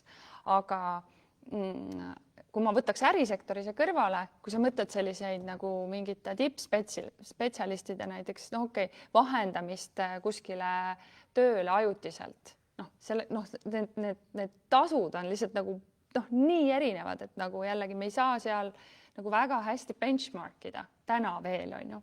Samas me oleme nagu vaikselt loonud, see on ka nagu mõnes mõttes ka natuke võib-olla mingi protsess või selline nagu kultuuri loomine, et näiteks me ühe teenusena asendusõpetajatest pakume koolidele ka võimalust see asendusõpetaja välja osta tegevõpetajaks, kui asendusõpetaja on nõus. Ja see tähendab seda, et kool maksab siis nii-öelda värbamistasu, mis on nagu selles mõttes ka selline tavaline praktika sellise ajutise tööjõu värbamise agentuurides, et et kui sa tahad, on ju kellegi välja osta, et siis see maksab, eks. Ja see tasu on koolidele 400 €. Ja see on nagu täiesti uus maailm, ja ma arvan, et seal me oleme natukene nagu saanud, seal me tegelikult arvutasime selle 400 € niimoodi välja, et kui palju maksab õpetajate lehes kuulutamine ja kui palju sa pead kuulutama selleks, et keskmiselt nagu õpetajad lõpuks leida, on ju, see oli meie benchmark tegelikult. Et kui palju kuulutusi sa pead kinni maksma, on ju. Aga et ma arvan, et üldse seda tasu küsida, olukorras, kus sellist nagu praktikat üldse ei olnud, et hakata üldse seda looma, kuni lõpuks selleni välja, et okei, mis maksab ühe tegevõpetaja värbamine selliselt turult, kus on hästi suur ongi õpetajate puudus, on ju, ja et sa leiad selle hea inimese selle kooli jaoks, et ma arvan, me liigume veel selle nagu võib-olla sellise, ma ei tea, õiglase tasu poole. Aga hea näide sellest, et kui sa hakkad turgu looma, see asendusõpetajate nii-öelda äri oli nagu uus turg, on ju, sellist turgu ei eksisteerinud, siis teenust polnud olemas, on ju, argumenteerimiskoolitusi ei olnud olemas, on ju. Et kui sa hakkad seda turgu ehitama, siis sa peadki nagu võtma neid näiteid ja nagu looma neid argumente millegi teise, mingi teise näitaja pinnalt, on ju, et sa saa võtta nagu eraturu ärihinda, on ju. Aga vahest saab, ma ei tea, koolitusturul lõppkokkuvõttes saad, aga sa pead siis ehitama üles, on ju, sellise teenuse, et see on seda väärt. Et sa ei saa sinna minna niimoodi nagu lõdvarandmega ja et sisu on, aga näiteks koolitusteenuse protsess kõigub siia-sinna, jumal teab, kas see tagasiside tuleb, arve tuleb, keegi midagi mu käest üldse küsib, miks ma sinna koolitusele tulen, on ju. Et sa ei saa seda niimoodi ehitada, et siis sa pead ikkagi nagu vastama nendele ärituru standarditele, kui sa seda hinda ka küsid. Et seal peab olema nagu balanss, on ju, selle vahel, mis sa pakud ja selle vahel, mis sa küsid. Okei. Aitäh, me oleme nüüd väga hästi sisustanud poolteist tundi. Ma küsin, kas on veel küsimusi või mõtteid? veebist ei ole tulnud. Veebist ei ole tulnud ja sain just teada, et sõnum, et läänerindel muutust. Tahtsin veel ühe palgakomponendina tegelikult tuua sellega välja, et lihtsalt ma arvan, see on lihtsalt selle meie sektori selline, tundub ikkagi eripära, et üks osa palgast on ka mingi tunnustus või sotsiaalne mobiilsus, et sa saad nagu suhelda nagu sellisel, sageli erinevate selliste sotsiaalsete probleemidega on seotud nagu hästi ägedad inimesed, et ma ei tea, Ott korraldab siin praegu vaimse tervise kuud, on ju, ja president on näiteks üks selline kõneisik, eestvedaja ja nii edasi, et tegelikult sa saad nagu suhelda nagu tohutult ägedate inimestega. Ja ma arvan, see on üks asi, mis siia valdkonda ka toob inimesi ja see tunnustus ka, et siis Vabaühenduste Liit, eks ole, jagab tunnustusi või erinevad riiklikud tunnustused ka, et mis nagu, ma arvan, on hästi olulise kaaluga. See on nagu boonus. See on boonus, jah, see on see 13. palk.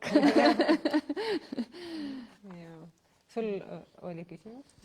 Jaa, mul oli küsimus eraannetuste nagu suurannetuste kaasamise koha pealt, et jah, mõnel vabaühendusel MTÜ-l jääb selline variant ainult kätte, et minnagi võib-olla mõne ettevõtte juurde, eks ju. Aga mida siis soovitada algajale, eks ju, et kuidas minna ukse juurde kuputada, hei, ärimees, vajame toetust. Ma arvan, et siin ettevõtetest rahastuse kaasamine ongi, ma arvan, 2 erinevat ust, millele koputada. Et kas sa, kui see näiteks on Eesti omanikega ettevõtted, et kas sa koputad selle ettevõtte uksele, siis sa ilmselt satud turundusosakonda ja turundusosakonnal on oma eesmärgid.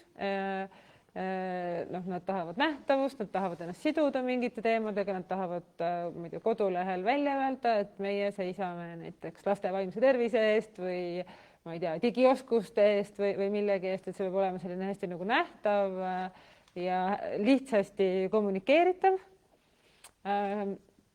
Ja kui sa koputad, sa ütlesid ettevõtte omaniku uksele, ärimehe uksele koputad, siis ärimehel on ilmselt oma selline väärtussüsteem ja teemad, millesse ta usub, et kas ta on rohkem nagu spordiinimene, ma ei tea, rohkem hariduse usku, teda näiteks ongi keskkonnateemad nagu põletavalt nagu huvitavad, et sa pead siis leidma sellise võib-olla nagu inimesega sellise väärtustepõhise nagu klapi, et uurima natuke, et mis näiteks veebist, et mis ta huvid on, millega ta nagu, kuidas ta on mingi teemal rääkinud, mida välja öelnud, mis teemal jah, nagu meedias olnud, et võib-olla sealt saab alati natukene aimu ka sellest väärtustest ja vaadata ka seda, et mida ta, kas ta on mingite toetuste andmisega silma jäänud kuhugile sektorisse, et kas see kuidagi toetaks teda. Aga seal ma arvan, esimene samm ongi puhtalt jällegi julgus, et tegelikult hästi lühidalt oma mõtte kirja panna. Ma jällegi headus olen näinud ka neid meie algatusi nõustudes selliseid kirju, mis on, ma arvan, 2-3 A4, mis hästi põhjalikult võtavad kõik lahti, mida see organisatsioon teeb. Ma arvan, et nende kirjade, ma ei tea, mis on avamise protsent, aga ma tean üsna täpselt lõpuni lugemise protsenti. Et tegelikult, ma ei tea, minu nipp on alati see, kui ma kellelegi, keda ma veel ei tunne, kui ma kirjutan, siis see on maks 3-5 lauset tavapäraselt, et tavapäraselt ma küsingi, et kas see teema, et mida ma teen, kas põhimõtteliselt pakub huvi, et kas ta oleks valmis 40 minutit rääkima sellel teemal. Iga sponsorluspakkumise ainult eesmärk on kokku saada. Jah. Et selliseid ja just, et sa saad võib-olla näide, et mida saab niimoodi kirjalikult ka müüa, et hästi selline populaarne ettevõtete jõuluajal nad teevad heategevusega jõulukaarte, et näiteks ma tean, et Kiusamisvaba kooli jõulukaarte on võimalik ka mailing listiga müüa, et jõulukaart on lihtne asi, et mul seda vaja, turundusosakond hakkab septembris juba küüsi närima, et mis pildi me sellel aastal saadame, kust see tuleb ja keegi pakub selle valmis lahenduse, see on hästi lihtne see vastu võtta. Aga kui see peab olema mingisugune pikaajaline toetus näiteks samale organisatsioonile, siis see eeldab juba ka pikemaid vestlusi tegelikult, et siis selliste kirjade peale ei tule. Ja jälle võib-olla siin jälle, kui sa oled niisugune kaastundeorganisatsioon nagu Vähiravifond näiteks, et siis sa kirjutad artikli ja selle peale nii-öelda tuleb mingi loo perekonnast.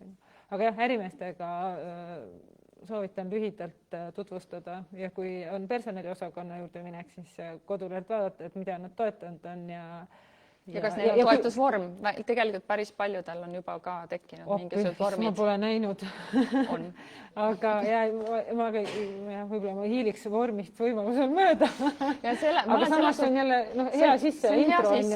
Minek ja sa saad juba mingi tagasiside, aga ikka tihtipeale lõppkokkuvõttes ikka otsustab juhatuse tasemel või tegevjuhi tasemel. Aga jah, turundus huvitab kindlasti nagu nähtavuse teemad ja omaniku väärtused või mingi valdkond. Aga et kui sa nagu tahad saada seda kohtumist on ja 40 minutit, et siis selle jaoks tasuks nagu valmistuda. Et kui ta ütleb, et davai, teeme homme kõne, siis sa pead olema valmis seda kõnet tegema ja seal peavad olemas argumendid, millega nagu minna. Ja sõltuvalt sellest, kellega sa räägid. Kui sa räägid turundusosakonnaga, sul on natuke ühed argumendid, kui sa räägid omanikuga, sul on natuke teised argumendid. Et selleks sa pead olema valmis enne, kui sa selle kirja saadad. Et muidu sul on nagu, ma homme ei saa, et nädala aja pärast äkki, siis sa kaotad juba. Ja sa võid arvestada sellega, et ta ütleb, et sa saad kirja, eesmärk tagasi ütleb, mul on 5 minutit aega, räägi. Et need on ka alati hästi vahvad kõned ja siis on võbe, et kuidas ma selle, mis ma 40 minutiga mõtlesin rääkida, panen nagu 5 minutisse, aga selleks ongi hästi hea, kui see intro ise ka on tegelikult lühike ja ma ei tea, mingi one-pager piltidega ja slaididega. Valmistuge. Valmistuge ja siis kirjutage julgelt, ma ütleks ka. Ja see peamine võib-olla see märksõna on õppimine, et sa ise arvad, et sa lähed midagi müüma, aga siis mis sellest kõigest nagu kõnetab, et sa saad alles protsessis ka teada, et kuidas seda, et mida rohkem sa räägid, seda paremini sa saad aru, mis on see, mis on nagu selle inimese jaoks see kõige suurem väärtus või selle ettevõtte jaoks, et see on hästi oluline julgeda siis õppida. Meil on vist veel üks küsimus. Samalt ehitades, et kuidas teie kogemuses on olnud või kui palju on teil kogemus sellega, et nii-öelda sama rahastusse, et kas siis ettevõtte või võib-olla mõne lihtsalt Eestis rikkam inimese, kes omast rahast soovib midagi toetada.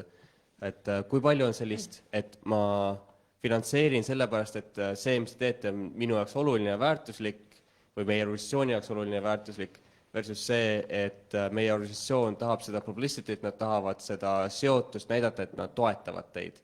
Ja siis nagu nii-öelda hakkab lugema see silmapaaride arv. Et kuidas teil on see kogemus, kus poole me rohkem kaldu oleme ja kuidas nagu teie kogemus on? Minu sõnum ikkagi on, et nii, kui sa räägid ettevõttega, turundusjuhiga, tegevjuhiga, siis ikkagi loeb see, et kas see ettevõtte kasumile kaasa aitab või mainele. Et maine ka transformeerub kasumiks, et ma ei ole lihtsalt näiteks telekommunikatsiooni ettevõtte, vaid ma olen telekommunikatsiooni ettevõtte, kes hoolib nendest asjadest. Et neil on omavaheline konkurents, nad peavad eristuma ja nad eriti ei eristu, kui see, mis sa teed, nad ei saa kuskil öelda selle kohta mitte midagi. Et neid ettevõtteid on väga vähe. Omanikud ongi oma raha, kellegi, nemad teenivad ettevõttest tulu, nemad on oma rahaga nagu vabad tegema neid asju, mis neile oluliselt tunduvad. Aga tegevjuhtkond tegelikult ei ole. Tegevjuhtkonnal on turunduseelarve, et kas ma panen selle raha kuhugile, ma ei tea, ostan reklaami televisiooni või annan mingile MTÜ-le, et see MTÜ peab tegelikult väärtust looma selle ettevõtte, sobituma selle kuvandi ja maine ja kõigega. Ja see on see pragmaatilisus. Tundub, et tegelikult kui nagu heategu on tänaseks 20 aastat varsti vana, järgmisel aastal saab, et kui me alustasime, siis oli seda missiooni tunnet nagu rohkem, et tegevjuhid olid vabamad. Et praegu see nagu kasumi et praegu on inimesed pragmaatilised, noh, me ei räägi üldse sellest, et praegu on üldse keeruline aeg, kulud kasvavad, nii töötajate kulud kui ma ei tea, majade kütmise kulud on ju. Või Eesti ettevõtteid on hästi palju ära ostetud ja meile tihtipeale öeldakse, aga meie nii-öelda omanikud välismaalt on seadnud sellised ja sellised eesmärgid sellele toetusvaldkonnale näiteks on ju. ja mõnikord teil on sellest kasu, et vaadata, mida, et kui see ettevõte Eestis nagu väga midagi ei toeta, siis mida ta emaettevõte toetab. Et noh, et kui seal ongi, et emaettevõte näiteks Rootsis tohutult võitleb kiusamisega, noh, siis on see nagu mingi link, et noh, neil on ka lihtsam minna, et see võib tähendada lisarahastuse hankimist ja see nagu praktiliselt ongi keeruline, mitte et nad on nagu tohutult hästi nagu ma ei tea, kurjad ja pragmaatilised inimesed, vaid neid noh, reaalselt ongi keeruline neid ressursse nagu vabastada või siis nad peavadki nagu juurde hankima ja ma ei tea, samal ajal nad võib-olla ootavad oma boonuse läbirääkimisi, nad ei taha minna läbi rääkima, et kas me saaksime kulusid kasvatada et noh, et nemad on ka inimesed, nemad on ka oma selle nii-öelda nagu mandaadiga ja see nähtavus on oluline, et siis ongi mingisuguste ma ei tea, liikumistega liitumine, nagu Terve Eesti Sihtasutus oli jällegi väga edukas, et tegi koalitsiooni HIV vastu, millega liitusid ettevõtted, kes siis said öelda, et me oleme need ettevõtted, kes hoolivad oma töötajatest ja nende tervisekäitumisest. Et selline nähtavus oli tol hetkel nagu oluline. Ja no üks viis veel on ju, et ma ei tea, kui vanad teie organisatsioonid on, aga et noh, et ühel hetkel tekivad nii-öelda vilistlased või mitte, noh, see on võib-olla liiga ametlik termin, aga inimesed, kes on olnud seotud sinu organisatsiooniga, näevad sellest kasu, aga enam ise ei panusta aktiivselt, aga tahaksid panustada kuidagi nagu kaudselt. Et siis nii-öelda nagu need inimesed, kes on selle missiooni või eesmärgiga oma südames seotud, et nad tegelikult panustavad ka rahaliselt pärast on, et on mingid vilistlased, kes aeg-ajalt näiteks annetavad siis suuremaid summasid, sest nad ise on, ma ei tea, ettevõtjad ja näevad, et see millised nad praegu on või mida nad oskavad, tuleneb sellest, mis nad kunagi on teinud ja siis nad panustavad organisatsiooni tagasi. Nad ei taha mingit nähtavust, nad ei taha ettevõtte nime, nad ei taha oma nime, see on lihtsalt nagu loomulik tagasi panustamine, et noh, on nagu selliseid näiteid ka. Ja minul ka, et jah, omanikud, täitsa kinnitab minu praktika seda, et jah, omanikud, ettevõtte omanikud või siis ongi inimesed, kes oma raha panevad, et peab välja pressima nende käest, et kas ikka tohib teid ka nagu veebis näidata või miks te toetasite, et aga muul juhul ikkagi ettevõte tahab näha seda seost ja mõju ja mis tema nagu kasu oli seal ja see on okei, see on okei, see on nagu kuidas see töö toimibki ettevõttega, et meie anname teile raha, teie annate meile midagi vastu, ja sealt tekib ka see kontakt teinekord ja sealt tekib ka nagu see suhte arendamise, teeme teist postitusi, eks ole, kogemuslugusid ja see suhe võib-olla areneb edasi ja toob pigem nagu see kasu ka, et seal on see nagu kommunikatsiooni aspekt juures. Ja, sellest me ei jõudnud täna rääkida, aga see sildade ehitamine ja koos töötamine on hästi oluline, et võib-olla mingisugusest raha küsimisest kasvab hoopis välja mingi täiesti uus idee, et selleks ka valmis olla. Väikse kogemuse juurde tuua siia, mis seoses sellega, selle 13. palgaga, mis Teibi rääkis, et mis on selline boonus vabaühendustes töötamistes ja samas ka enne käis läbi see pool, et see isegi kui nagu arvestada neid turuhindasid näiteks palkades, et siis ma ei tea, tipptaseme, tippkogemustega spetsialisti näiteks IT-st tihti ikkagi vabaühendusse tuua ei jaksa. Aga üks selline veel lisa, mis sellise noore inimese, kes ei ole võib-olla valdkonnas ennast nii sisse seadnud, tuues seda näiteks vabaühendusse tööle, on, et seesama kogemustega tippspetsialist, see veteran, on tõenäoliselt valmis vabaühendust toetama sellega, et ta tuleb sellele noorele mentoriks. Et me oleme ise üritanud ka Vatekis just seda rakendada, et meie inimestel oleksid sellised kogenenud mentorid, kellelt saaks küsida, kellega saaks nõu pidada ja kellelt saaks õppida selliseid kogemusega tulevaid tõdesid või selliseid lähenemisi. Et ma arvan, see on ka üks selline väga potentsiaalne väärtus, mida vabaühendused võiksid värbamises rohkem kaaluda.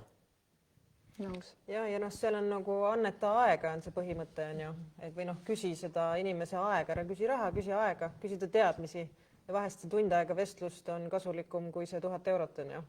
Et sa saad sealt nagu paar põhimõtet, paar kontakti ja selle pinnalt on võib-olla palju lihtsam, sa saad mingi nagu nuki tagant ära on ju. Et see aja annetamine või nende inimeste otsimine, kes oleksid valmis sulle andma oma ühest kuust 1 tunni, et ma arvan, neid on päris palju tegelikult. Sa pead lihtsalt oskama leida selle õige inimese ja küsima, et noh, et mis see on, mis sa täpselt tahad, et mitte, et saame kokku, joome kohvi, vahest võib seda ka teha, vahest see on ka väga okei, et saame kokku, joome kohvi, räägime lihtsalt juttu sellest valdkonnast, aga noh, pigem nagu mine küsi mingit nagu konkreetset asja ja väga suure tõenäosusega sulle see 1 tund nagu antakse, on minu kogemus. Just üks põhimõte on see, et kõik peavad lõunat sööma. Et lõunakohtumised on niisugune uus mõistlik asi, sest kõik peavad sööma. Enne kui ma veel teid ära lasen, siis tuli see küsimus, et mis nõu sa algajale annaksid ja võib-olla selline nagu lõpulausena, et mis on olnud nagu teie enda kõige suurem mingi õppimine, edulugu ja mis nõu sa sellest lähtuvalt noorele iseendale annaksid? Ma ei tea, kas me teistele saame nõu anda, aga noh, selles mõttes noorele, kui te alustasite. Iseendale noorele. Et teie organisatsioonid on tegelikult juba väga kaugele jõudnud nii oma tulu vallas, me rääkisime prioritiseerimisest, et tegelikult kui meil on eesmärgid, meil on sihid, me leiame need allikad, me oleme nagu fokusseeritud, teeme väga hästi seda, mida me teeme. Et mis see võib olla olulisem õppetund ja nõuanne oleks? Nii, mis on kõige olulisem?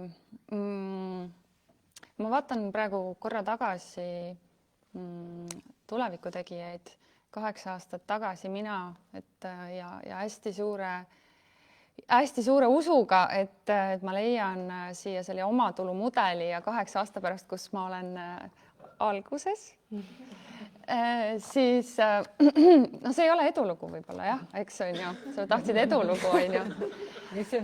Aga see võib-olla on edulugu, sest et see on olnud hästi palju õppimist ja õppimist just selles, et jah, et mis ei tööta, et ma arvan, see nagu mingisugune see nurk või võib-olla see selline, mis mind nagu sellelt rajalt nagu vahepeal ära viis, oli see, et ma nagu mõtlesin esialgu rohkem selle peale, et hakkasin ehitama siia kõrvale mingisuguseid teenuseid, ja ressurssi tegelikult oli hästi vähe ja see kõrvale teenuste ehitamine, ehk siis me hakkasime pakkuma koolitusi, tunniandmiskoolitusi, tegema tunnikavasid, tegema erinevaid materjale, et võib-olla see nagu kõik selle mingi uue asja siin kõrval veel üles ehitamine lõpuks ma nägin, et ta toob nii vähe sisse, see ressurss, mida sa paned, on nii palju ja tegelikult täna nagu see oma põhiteenuse arendamine jääb unarusse või see on ju kõige olulisem.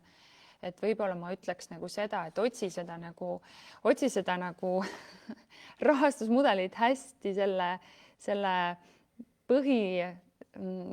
mõju ümber, mida sa soovid saavutada nagu hästi lähedalt, et sa pead jah, et see kohe nagu kõik see rahastus nagu panustaks sellesse. Jah, ma arvan, et seda äkki soovitaks. Mulle väga meeldib see, mis Deibi ütles, et hoia fookust. Mulle väga meeldib see. Ma natuke sõnastasin ringi, nagu mu peas oli see hoia fookust. Ma ise mõtlesin 13 asja. Üks asi on see, et katseta. Vaata, mis töötab. Sa tegelikult ei tea. Vaata, mis töötab, mida sa oskad teha, mida turg vastu võtab, kus sul on head inimesed, katseta ja ole valmis siis nagu ümber otsustama, kui midagi ei tööta. Katseta, vaata, mis toimub ja muuda vajadusel tegevust või mine edasi, kui said kinnitust, et see on väga hea. Teine asi on see, et usu iseennast, oma nagu sisemist tunnet, et kuidagi nagu otsusta julgemalt või nagu seisa selle eest, mis sa päriselt nagu tahad teha. Et ära lase ennast nii palju nagu kallutada, vaid mine nagu mingit seda teed, mis sina tahad minna. seda öeldes kolmas asi on see, et otsi endale üks mentor.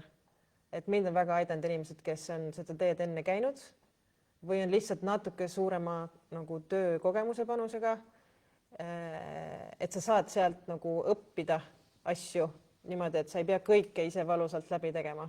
Et sa mingeid asju saad katsetada, aga mingeid asju sa juba nagu oskad natuke nagu puigelda, kui sul on üks nagu tugev kaasamõtleja või mentor või kes iganes su kõrval, kes natukene nagu toetab sind. Ja see aitab nagu vaimsele tervisele ka kaasa, kui sul on keegi, kes sind nagu toetab. Et juhtimise hästi tugev osa on nagu hea vaimne tervis, et seda see ka toetab. Ja ma arvan, et sa ütlesid aitäh kõigepealt. Ja sa ütlesid tegelikult, te väga hästi täiendasite üksteist, et ma kordan üle selle ka Teibi loo kokkuvõtte, et anna endale aega, et need õppimised tuleb kõik ära teha ja samal ajal, nagu ütlesid, jätkuvalt usu endasse, et mine oma visiooniga, et kirjutan alla. Aga siis aitäh teile.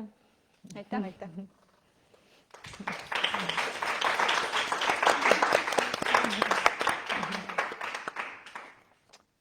Nii tore. 13. palk või?